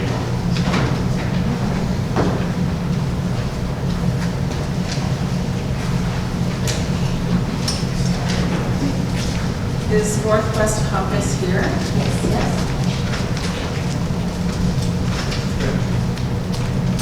Sonia, Ivana, and Anna Quintois.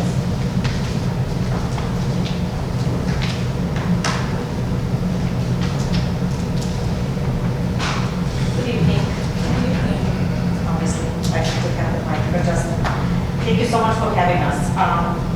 I'm sorry, I'm not the executive director of Northwest Campus, and is our market program manager. We in business for more than 30 years, and we serve the Northwest community. Prior to that, we were part of a bigger organization, Cedar Northwest, as you probably heard the name, and probably more than 4.5 years, we decided to completely already separated and decided to continue our operation. The easiest way for us to explain what kind of services we provide, we serve, kind of anybody in the Northwest community that is struggling with some kind of personal, economic, or housing crisis. And even though we live in a very prosperous community, there is a lot of people that have some financial struggles just because the rent burden in our area is much higher. And it's like the majority of our services start with like a basic assessment and comprehensive case management. It's like the stabilization services are more like information and referral, food pantry, clothing closet, hygiene supplies, anything like that the client can get to overcome some crisis. Empowerment services are more about like career coaching and job readiness and different type of money management and credit repair classes and workshops, individual money management, counseling and consultation, life skills, it's like a nutritional classes, legal clinic, that it's like a provider to provide some kind of legal assistance and so forth. And the majority of everything that we do is under the umbrella of the housing program. And the housing program is like to serve people that are basically from chronically homeless and literally homeless to people that doubling up, people that are just about to be evicted, to including people that are in foreclosure, and it's like we need to find the next place to live. It's a huge continuum of people that are in basically some kind of housing insecurity, and all of our services start with like individual housing counseling and housing validation, and obviously includes like a part of budgeting and additional information that kind of help people overcome crisis and find stable and affordable, secure housing. Some of our services include rent assistance, obviously, and some additional like assistance if available. We have two housing programs, transitional living program and permanent supportive housing program. In Maine Township, we have a building of 8 units that serve people that have been homeless previously or have been in the verge of homelessness. They could stay with us for up to 2 years to pay 30% of their income towards rent. And it's like during that period of time, they actually get case management and counseling and so forth and overcome crisis. And a couple of years ago, we started a youth program, which we call it KIDE, Help Youth on a Path to Empowerment. And the program is especially geared to youth 18 to 24, because we found out that it's like a lot of them that are, whenever they're in school, they still have like social workers, counselors, the parents are obviously responsible for their well-being and so forth, but at least whenever they reach 18, it's like they come without support. There is youth that comes out of the foster care system, youth that is run away, it's like LGBTQ+, and it's like a pregnant caring youth and so forth. That's why, youth is our future, and it's like it's our responsibility to really try to help them on a path to empowerment. And also that I have to say something that is regarding children and youth. A couple of years ago, it's like we strongly advocated for House Bill 261, which actually provide opportunity to the school to pay for housing instead of transportation. And it's like we work with District 63, we were the first agency that were able to house 3 families through this House bill. And actually, it's like by the end of the month, we have to present at the housing conference with a case study of what we've done. And Anna is working with 2 more families that she's trying to house. I better stop talking and give her an opportunity to say something. I'll just carry on a little bit with House Bill 261. It has been a tremendous help to the families, because due to some households with a car repair or a major bill, they're one bill away from being able to pay for their rent. And they fall behind a little bit more, and then they find themselves in an eviction process. And a lot of the households we work with, they're experiencing this for the first time, of struggling to be able to pay rent. In regards to House Bill 261, we recently worked with a family that has truly been struggling because it's a mom and there's the father of the baby and then there's 3 little ones. And the landlords, we've tried to mitigate with the landlords, because in order to have 5 people, you have to have a 3-bedroom apartment. And even though the little one is just about a year old, they said, no, you have to have a 3-bedroom. So that's been a struggle to help this household find an apartment. Fortunately, the household has been able to.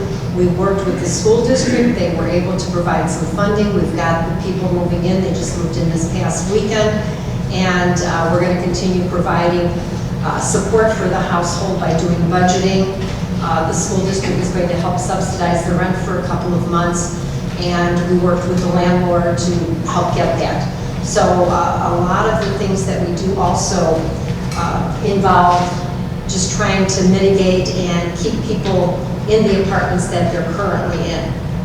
And sometimes it takes an outside person to be able to step in and help the landlord see the benefits of keeping that person in there, as opposed to having the apartment empty for a while and losing, some income.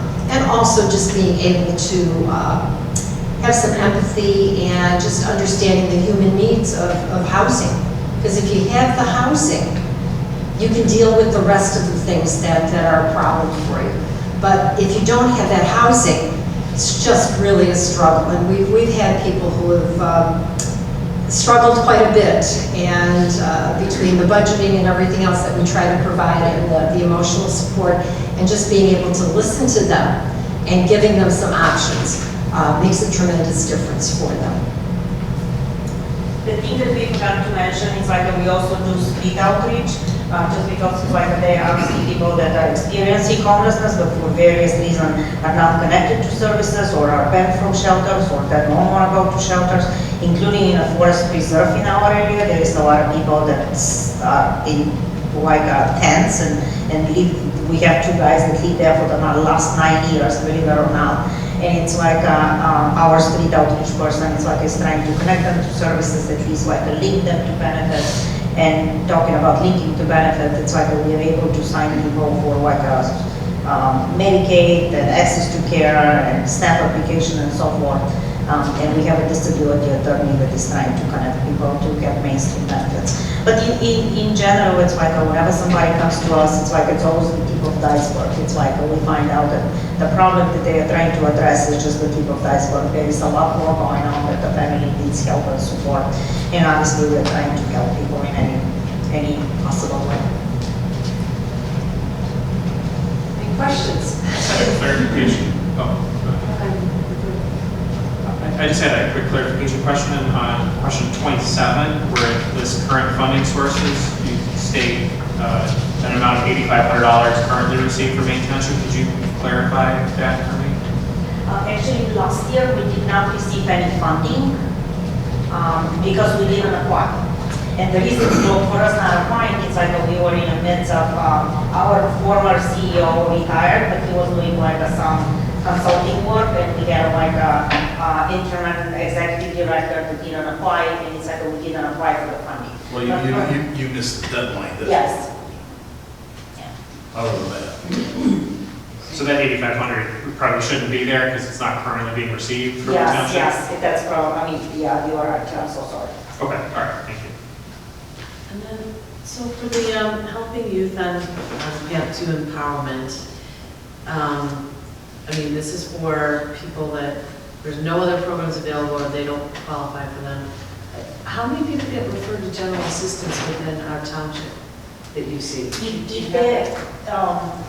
I don't have the number exactly, but it's like on a monthly base, probably. There's probably a handful at least, because we do get people who are calling, and I know for the general assistance, they have to be the adult with no income and no minor children. So there's probably a handful that we do refer monthly, but most of our clients do have children. Most of them are households. You were asking about like a youth 18 to 24. Yes, we had actually, it's like we had a youth 18 to 24 in our transitional living program, and he was receiving some assistance from Maine Township. And also, the previous address is Maine Township, it's like obviously we refer them to get assistance through that. Okay, so but you, if they are getting assistance through Maine Township, do you help them as well? Because you said if you're only providing to those that don't qualify. Or any other existing program. We have a variety of services for them, I mean, it's kind of which again includes stabilization, empowerment, and housing. It's like that they may receive financial assistance from the Maine Township, but they may need like some career coaching and like educational opportunity and so forth. We have a storage facility in our basement that is like some of them may store like documents or like small belongings that are dear to their heart and so forth. And a lot of them means kind of, at least the experience that we have, it's like they just never had the network and the support in the first place, and we are like a second family to them.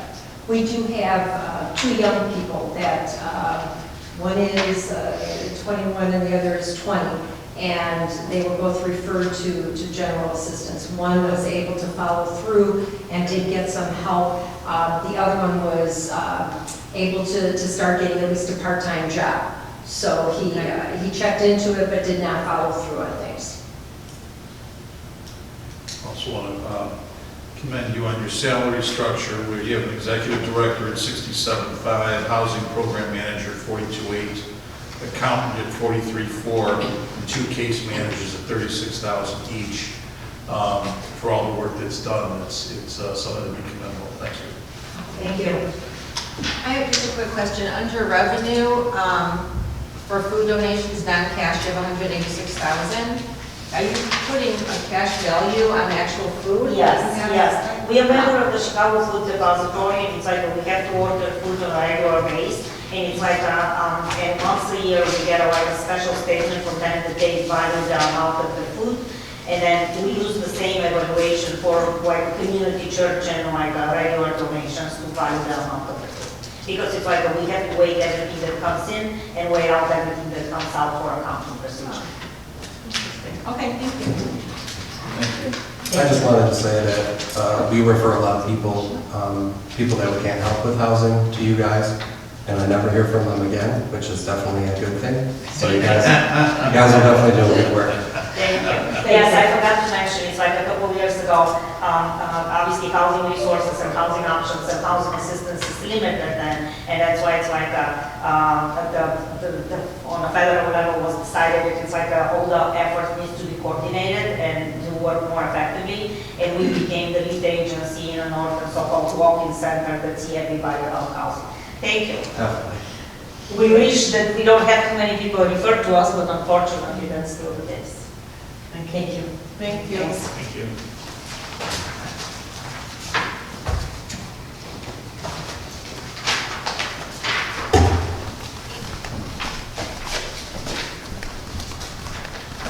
There's connections for the homeless here. Yes.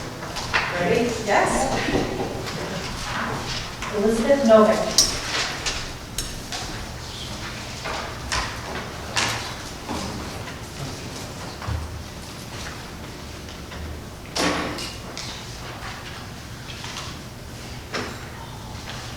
Hi, my name is Liz. I'm from Connections for the Homeless.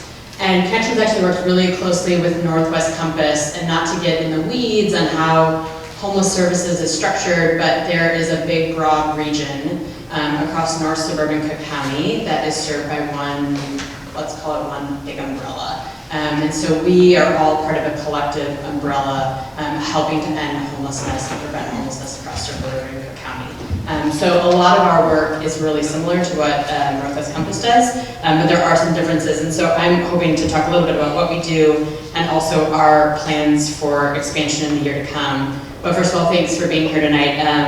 Last year was the first year that we applied for funding from the township, and we are really excited to partner with you in our efforts to end and prevent homelessness. So our programs, we serve 1,500 people a year.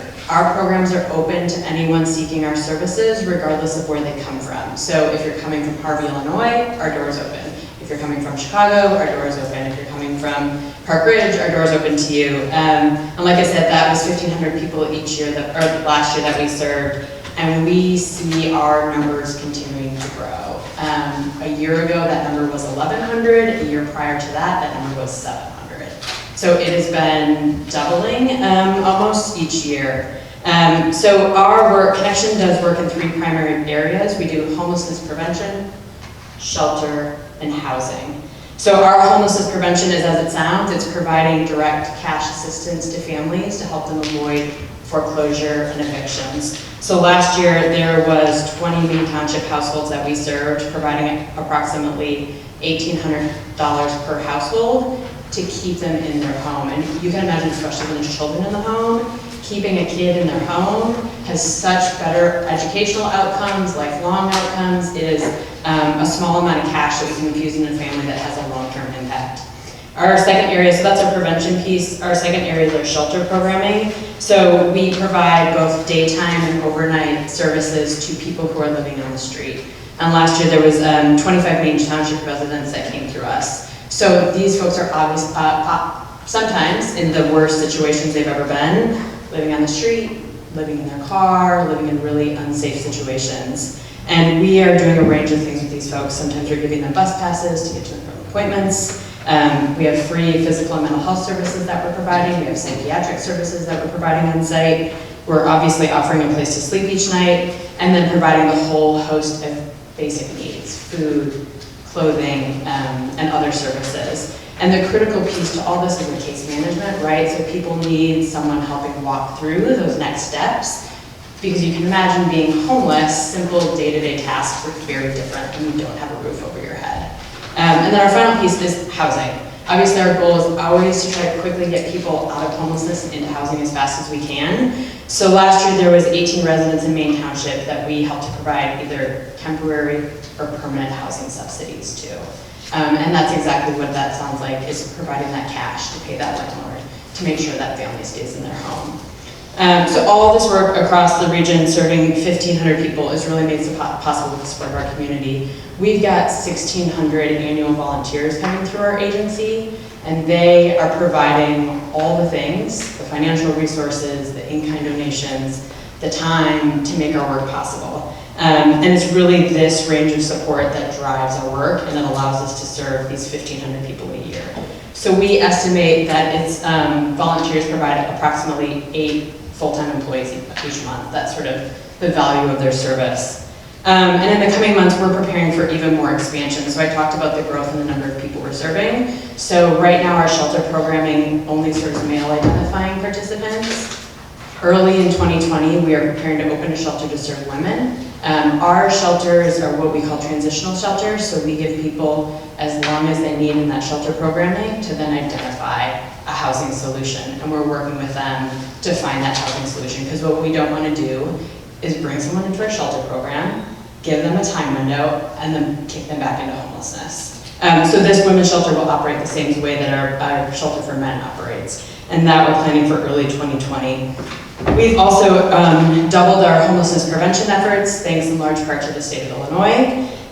So that's allowing us to serve twice as many families, and we project that for this year, so to go from 140 families to almost 300 families. And then we're also working to expand our housing programs. As both Sonia and Anna said, there is Housing opportunities up here are incredibly hard to come by, especially affordable housing opportunities. So we know we have to find that middle ground, and there's a lot of unique opportunities that we have to expand those housing programs. So it's something we're really focused on.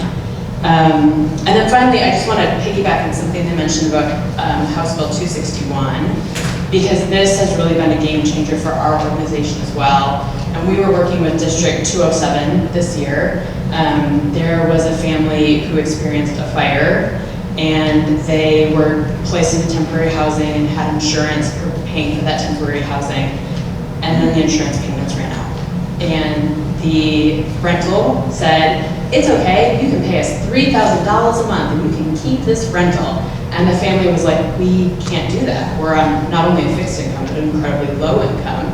And the house that we had the fire damage in was paid in full. So other than our taxes, we were not paying thousands of dollars a month. So our outreach specialist stepped in and began working with some staff at District 207, and we came up with a really nice collaboration to make that family, to help stabilize that family. So we helped find housing in Park Ridge for them as they await sort of the completion of the repairs on their home that had some fire damage. And this district is helping provide some of that financial support, and then Connections is providing the other half of that financial support for the monthly rent. And really that is what we see is the value of having a broad network of community partners. Ending homelessness can't be done in isolation. We can't go do that by ourselves. It takes a broad coalition, other agencies, other partners doing that work together to truly make it happen. So with that, any questions? Yes, I have a question. Yeah. You're running about $5.5 million budget. Yep. And you receive about 1.2 million from the federal, 1.2 from the state, private donors about 2 million, foundations about 700,000, municipalities about 526,000, other Cook County about 80,000. And you're able to sustain a salary structure. You said, you do similar work to Compass. Your salary structure is more than twice as much as Compass, with an executive director making $134,000, director of development $120,000, director of finance administration $100,000, director of housing programs $85,000, director of community programs $85,000. Where would the need be for this request for $10,000? So that would go directly into the financial assistance that we're providing to Maine Township residents. So whether that's the homelessness prevention I talked about, which is approximately, it's just under $2,000 per household, that in the overnight shelter and the daytime operations that we're operating to provide all those basic necessities and overnight shelter to people living on the street, and then of course housing, our most expensive programming, right? So when you're subsidizing housing, that on the low end costs $6,000 to $7,000 a household per year. On the high end, we're talking $15,000 to $16,000 per year, especially if it's permanent housing. So it would go directly into that work. But I will say on the salary structure, that is not something, we're proud of that work. We actively recruit people that have extensive background and experience in this area, and that $5.5 million has happened because of our staff. 2 years ago, we were a $3.2 million organization, so we have also gone through significant revenue growth. To serve all the people has also meant we have to grow the agency's revenue, right? So there has been tremendous growth in our fundraising operation, which is helping to sustain the volume of people we're serving. And we intend to continue to grow that. So Northwest Compass, the salaries are lower on the base of this, but they encompass 22% of their entire budget. Yours are more high, but the salaries only encompass 8% of your budget. So I think it's not just the number of how much something is needed on the basis of salary, but how much of the actual total budget you use if we don't. Sure. If it's 8% of 5 million, then you can do a lot compared to 22% of 1 million. Thank you. And your private funding in events is 2.6 million. So yeah, it's a big private fundraising effort, yes. Very significant. And actually give out in aid and support 1.7 million to people. That's a lot of money going out the door. That's a lot of money going out the door, but in terms of Maine Township, it looks like you're expecting about 45,000 that you're gonna give to us based on, well, when I say that, give to us, I mean the residents, you serve 25 households at 1,800 per family. I know you referenced 6,000 or 7,000, but if you just look at that amount, it's 49,000. Just for the homelessness prevention piece, right? Oh, okay, so it's more than that. Yeah, So right. what would it be in total? So that piece, thank you for doing the math on that, so that's around $40,000 to $50,000. Our shelter and daytime programming, it's hard for me to estimate, but we said it was 25 residents last year, so if I had to do rough lowball, that's probably $15,000 to $20,000. I'm roughing. And then our housing, so when we say we serve 18 residents, if we just do an average and say that we'll go on the low end, that most are receiving a subsidy of $6,000 a year, because all those subsidies are at least a year. What's 6 times 18? Someone help me. Whatever that is. So those three nuts, the 45,000, the 20,000, and then the 6 times 18. Yeah. Because I'm never gonna get there, sorry. Should go back to high school math. 108. There we So go. you're giving significant, yeah. That's why I'm glad you gave that clarification. Yeah, 30 plus another 45, so you're giving like 175,000. Yeah. Just to make township residents. That's significant. Could you elaborate a little bit on the partnership that you have with the Jocelyn Center? Sure. So we formed a partnership with Jocelyn. It's probably been about a year and a half now. So Jocelyn Center is coming on site and providing on-site mental health services 1 day a week for all the people in our housing programs. And then they're also coming another day of the week. We have a youth transitional living program, so that when Sonia and Anna were talking about their youth programming, we also operate youth programming for 18 to 24-year-olds. So we have a 2-flat building in Evanston that young people live in. And there's a Jocelyn Center therapist that's coming on site to that location as well. She's coming twice a week now, because what we've really seen in that youth space is that there is a critical need for counseling services, and it really needs to happen on site for young people to engage in services that ultimately moves them along.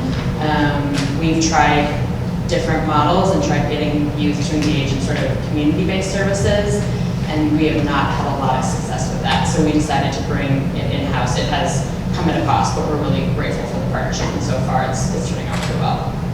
It's a great idea. So it's therapy services at both locations. Yeah, so the therapist that for our house participants, she comes to our administrative offices, and we did it that way as opposed to having her go home to home, because our admin offices are really where the folks who are in our housing programs, they know the space, our pantry is there, they meet with their case managers often in that location. It's just a common ground for them. So that has also helped encourage engagement, right? Again, when you have to send someone who has a lot of trauma to a community-based service provider, that often means we're sending the case manager with them again and again and again and again until they build that trusted relationship. So no psychiatric, no psych. So we have a psychiatric clinic that operates every Tuesday, and that's in, sorry, I'm referring to all these spaces. We have 3 spaces, and it's in our shelter space. And that's open to all. You just schedule an appointment, and then you can Jocelyn's not They're providing not. a psychiatrist for you, right? But if we need those services, what's nice is now we have that direct referral, and they can help facilitate it. Okay, thanks. Yeah.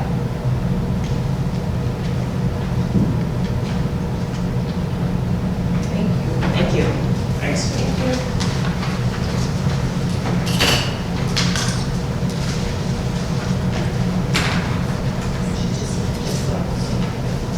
Next is Z's Center. And Mary Navarro.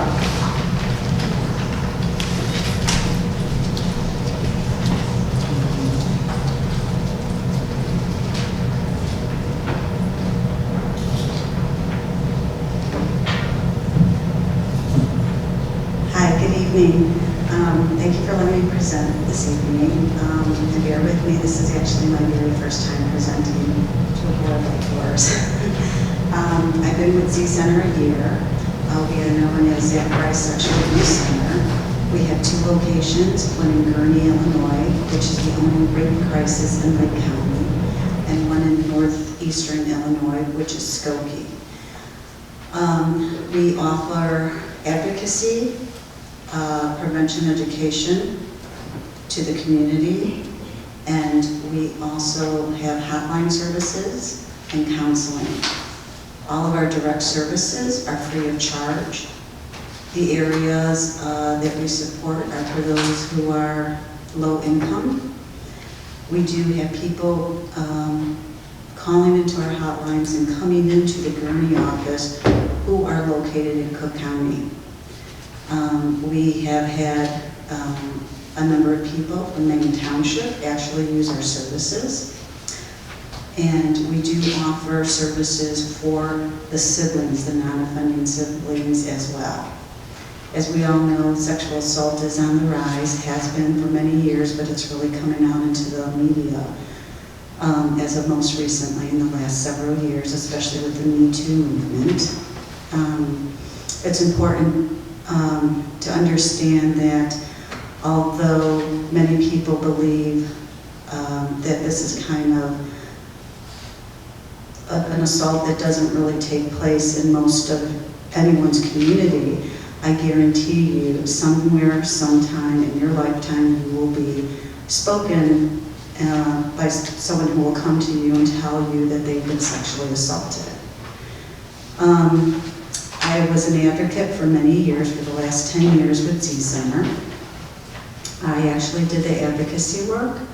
I've done the court advocacy as well, and I've actually done the hotline.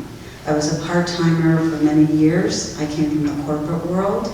I left the corporate world at the end of last year.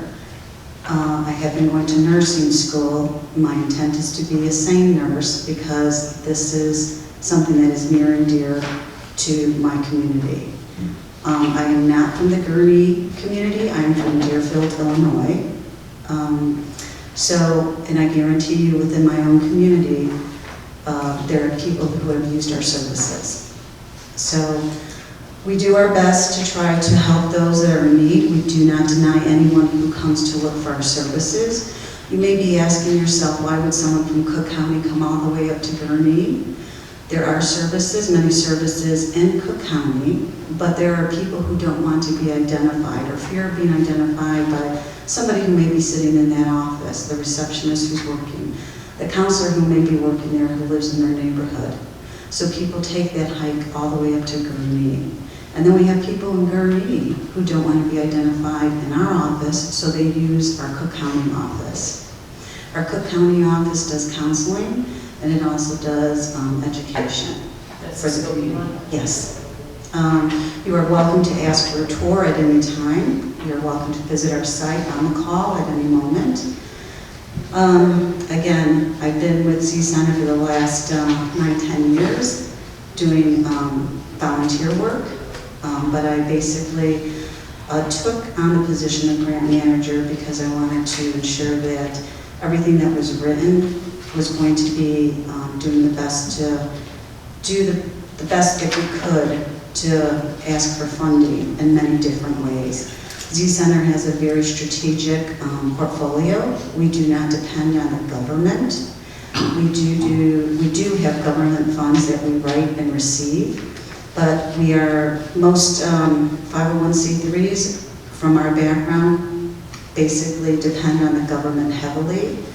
When the economy tanked a number of years ago, Z-Center, because they were so strategically and fiscally responsible, did not have to close down shop.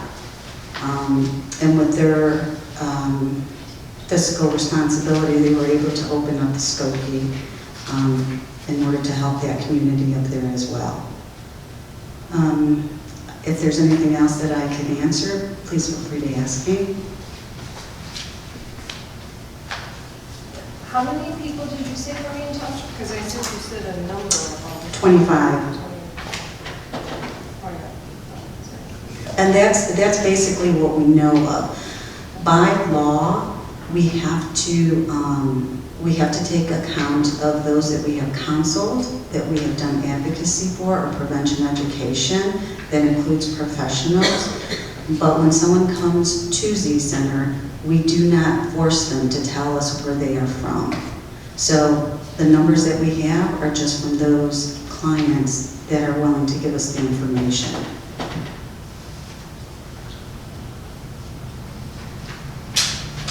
But they could be siblings, as you said, and family members. Because the entire family is treated basically as long as they're non-offending members. So it's unfortunate to say, but a lot of times people who are sexually assaulted, especially the children, there's a really high rise of children that are being assaulted. You know, from aunts, uncles, stepfathers, stepmothers. You have 1 in 4 girls, 1 in 6 boys before the age of 18 who will be sexually assaulted. And again, a lot of people don't think that, they usually see it as a female thing, but it's a higher rise for the males, which isn't really talked about. So as long as the family who is coming for treatment is not an offender within that family, we will support the entire family. And again, our services are 100% free. We don't ask for insurance. We don't ask for Medicaid. We don't ask for anything. We don't even ask for donations.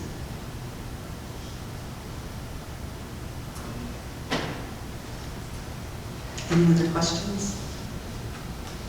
I know it's a tough subject. It's a very tough subject, and it's something that people do not like to speak about, but it is reality. And I'm just hoping that you can walk away with tonight with a little bit of thought about the 25 people that we've serviced from your community. If we weren't there, who knows if they would have even reached out for help.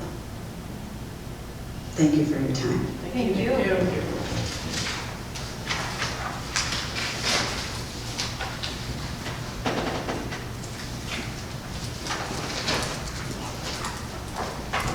Our last presenter tonight is District 63 Education Foundation Expanded Learning.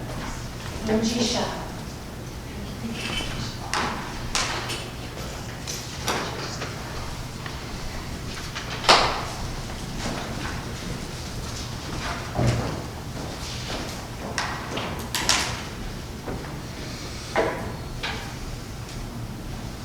Good evening. I'd like to talk to you about the importance of the expanded learning program within the school district as well as Maine Township, the types of programs that we provide for youth and now are expanding into adult programming, and how any funds that we would be awarded through Maine Township would go to valuable use. There have been some transitions in the school district and expanded learning in the last year. The director, Brian, left. I began. That was part one. Part two was moving our location from Gemini to Nelson in the interim, and then to the now Family Resource Center, which is just across the way. Our main office is housed in the Resource Center, as well as programs for children who attend Apollo School, Mark Twain School, and Gemini Middle School. We still have programs that run before school at Washington Elementary in Glenview, and then as well as after-school programs that run at Washington, at Nelson, and at Melzer. All of our programs are open to all youth. We do not hold any type of economic hardship or situation against anyone. We also do not keep students who have special needs out of our programs. We make reasonable accommodations to provide one-to-one aids or whatever it is that we need to do in order to ensure that they are successful within our programs. At the Resource Center, we offer our break camps during winter break, spring break, summer break, as well as early dismissals. The school district has 9 early dismissal programs throughout the school year, And we hold programs there, field trips or on-site programs for students to come to, where they can be cared for throughout their day. Expanding beyond that, we continue to offer our open gym drop-in program for students in 5th grade through 12th grade in Maine Township, and that is held at Gemini. 4 days a week, including a weekend day. Expanding our programs to families at the Resource Center allows us to provide programs and workshops for parents we have yoga and Espanol, which is yoga in Spanish, and it's unique. I've never heard of it, but it is being done. We have families come in, we provide free childcare. We have programs that partner with Mainstay Youth and Family Services, with Niles Family Services, with the Leaning Tower YMCA, with Immigrant Neighbors, and our own district staff to be able to provide programs and understanding IEPs and 504 plans for students, to talking to your students about sex and sexuality, to Money Matters. We partnered with Display and Spanking Trust, and they came out and did a multi-language Money Smart workshop for our families. You know, we believe in providing programs that benefit the whole child. And in order to do that, we must also benefit the whole family. So most of our programs offer free childcare, so parents can come and attend that without worrying about what am I going to do with my child from 6 to 7, 5:30 to whatnot. The funds that we would receive from Maine Township would go towards maintaining our costs as low as they are. If you break down our costs for after-school care, the full rate would break down to about $2.50 an hour, which is low. If anyone has children, they know that that is low. However, for our families that are on free or reduced lunch or receive a fee waiver through the district, they also receive a reduced rate beyond that. And certainly families that have an extenuating circumstance receive an even more reduced rate than that. We don't want anything to be something, we don't want finances to be something to stop families from providing enrichment opportunities to their students and finding a safe place for their kids to go after school or before school or during school breaks. So the funding that we would receive through Maine Township would go towards maintaining that low rate and then creating those scholarship opportunities for our students and the families of the township. Does anyone have any questions? Just have a comment to start out, if I could. I just want to thank you, Angie, since I met you initially in May at Agency Day. You've been a great person to work with and a great partner, showing a lot of openness to working with us and having some programs over there. And it's been nice to learn more about how you're really trying to expand the reach of what you're doing in the district. And I think just last week, our senior department also hosted a program over there. Mm-hmm. So we really appreciate your partnership, and I want to thank you. Thank you. This is a quick note. The application that I have here is not signed and it's not notarized. Is that we can do that before we leave? We can sign the application. Page 7. It's not certified. It's not verified. Unless the one original was certified, I'll have to check that packet too. The original was certified. So correct. The copies were made before Yes. that, so the original. Oh, so there is one There is certification certified. on file? Yeah, Yes. we have one original, and then the copies must not have been. Correct. They were copied before. Mm-hmm. So if I can get a copy of that certified Sure. paper so it conforms to all the other packets, would be I will great. be happy to. You sent one child to summer camp last year? Is that what it was? I spoke about one particular child who went to summer camp free of charge. because his family was going through a very extenuating circumstance. And the father had been deported, the mother was raising one student with special needs and two twins with special needs that were toddlers. And she really just needed the extra help, and that's what we're there for. So we got one-to-one assistance, and he was able to have a successful summer. But many, I would say half of our students, or half of our participants in our summer program are somehow fee reduced.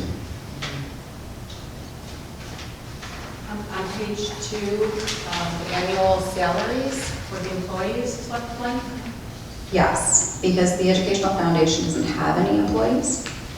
Our foundation is led by volunteers, and I am a district employee that's a liaison within the foundation, with the district and the foundation. So all of our foundation business is done on a volunteer basis. And many of our programs are put on in partnership with the school district. I feel that it's never been left blank in the past. I don't know, Rich, can you comment on that at all, or? I think there was something included in past applications, even though Brian Williams' salary was paid from the district as well. There were maybe just two, maybe his and Renee's in past applications, I believe. Do you still have teachers helping out, and they're getting paid hourly as well in the program? They are. Okay. Thank you. What is fee waiver within the tier 3? Yes. So tier 2 is big. Well, let's going through your tiers. So the full rate is based on $250 an hour. For after-school programs. For after-school programs. Right. Okay. And then it's different for the other. Right. It varies on the different camps. It does. The tier 2 and 3 different, so the free and reduced, is that based on what? It's based criteria on is it?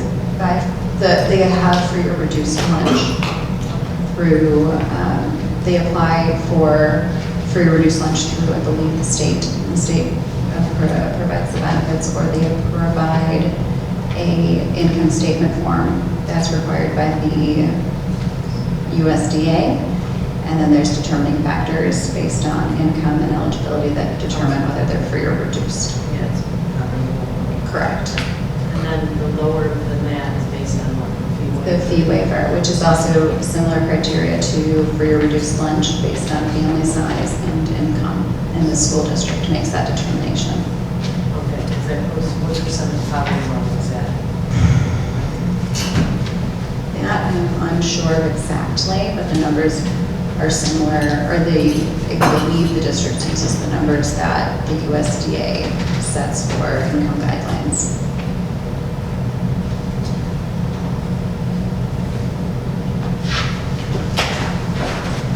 I had a question about, let's see.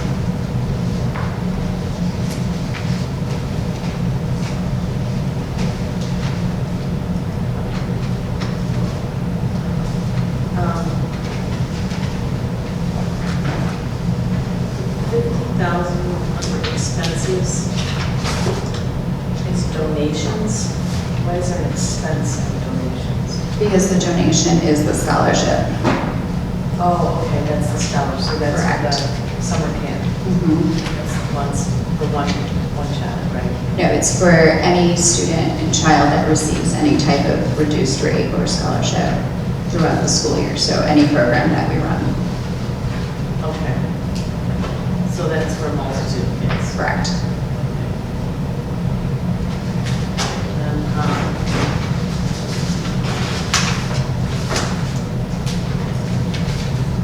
what is the, on the last page, the other local fees and contribution donation? You're getting $325,000 from what revenue source is that? The school district helps to support the programs. Oh, so that's coming into the foundation of the school district, 325. The revenues, local property taxes is 216,600. There's two different budgets. One budget is the foundation budget, and that, the other budget that you see Yeah, is this is in, expanding one. correct, which is primarily run through the school district. The school district funds that piece. The school district. So that's just in reference, so you understand I where get you. our funds are. And then what is the 50,000 coming from contribution donation? Is that So that's the budgeted contributions that we have for the year. So hopefully we get that amount of money to be able to provide that amount of money in scholarship. from private donations? Correct. Okay. Okay, thank you.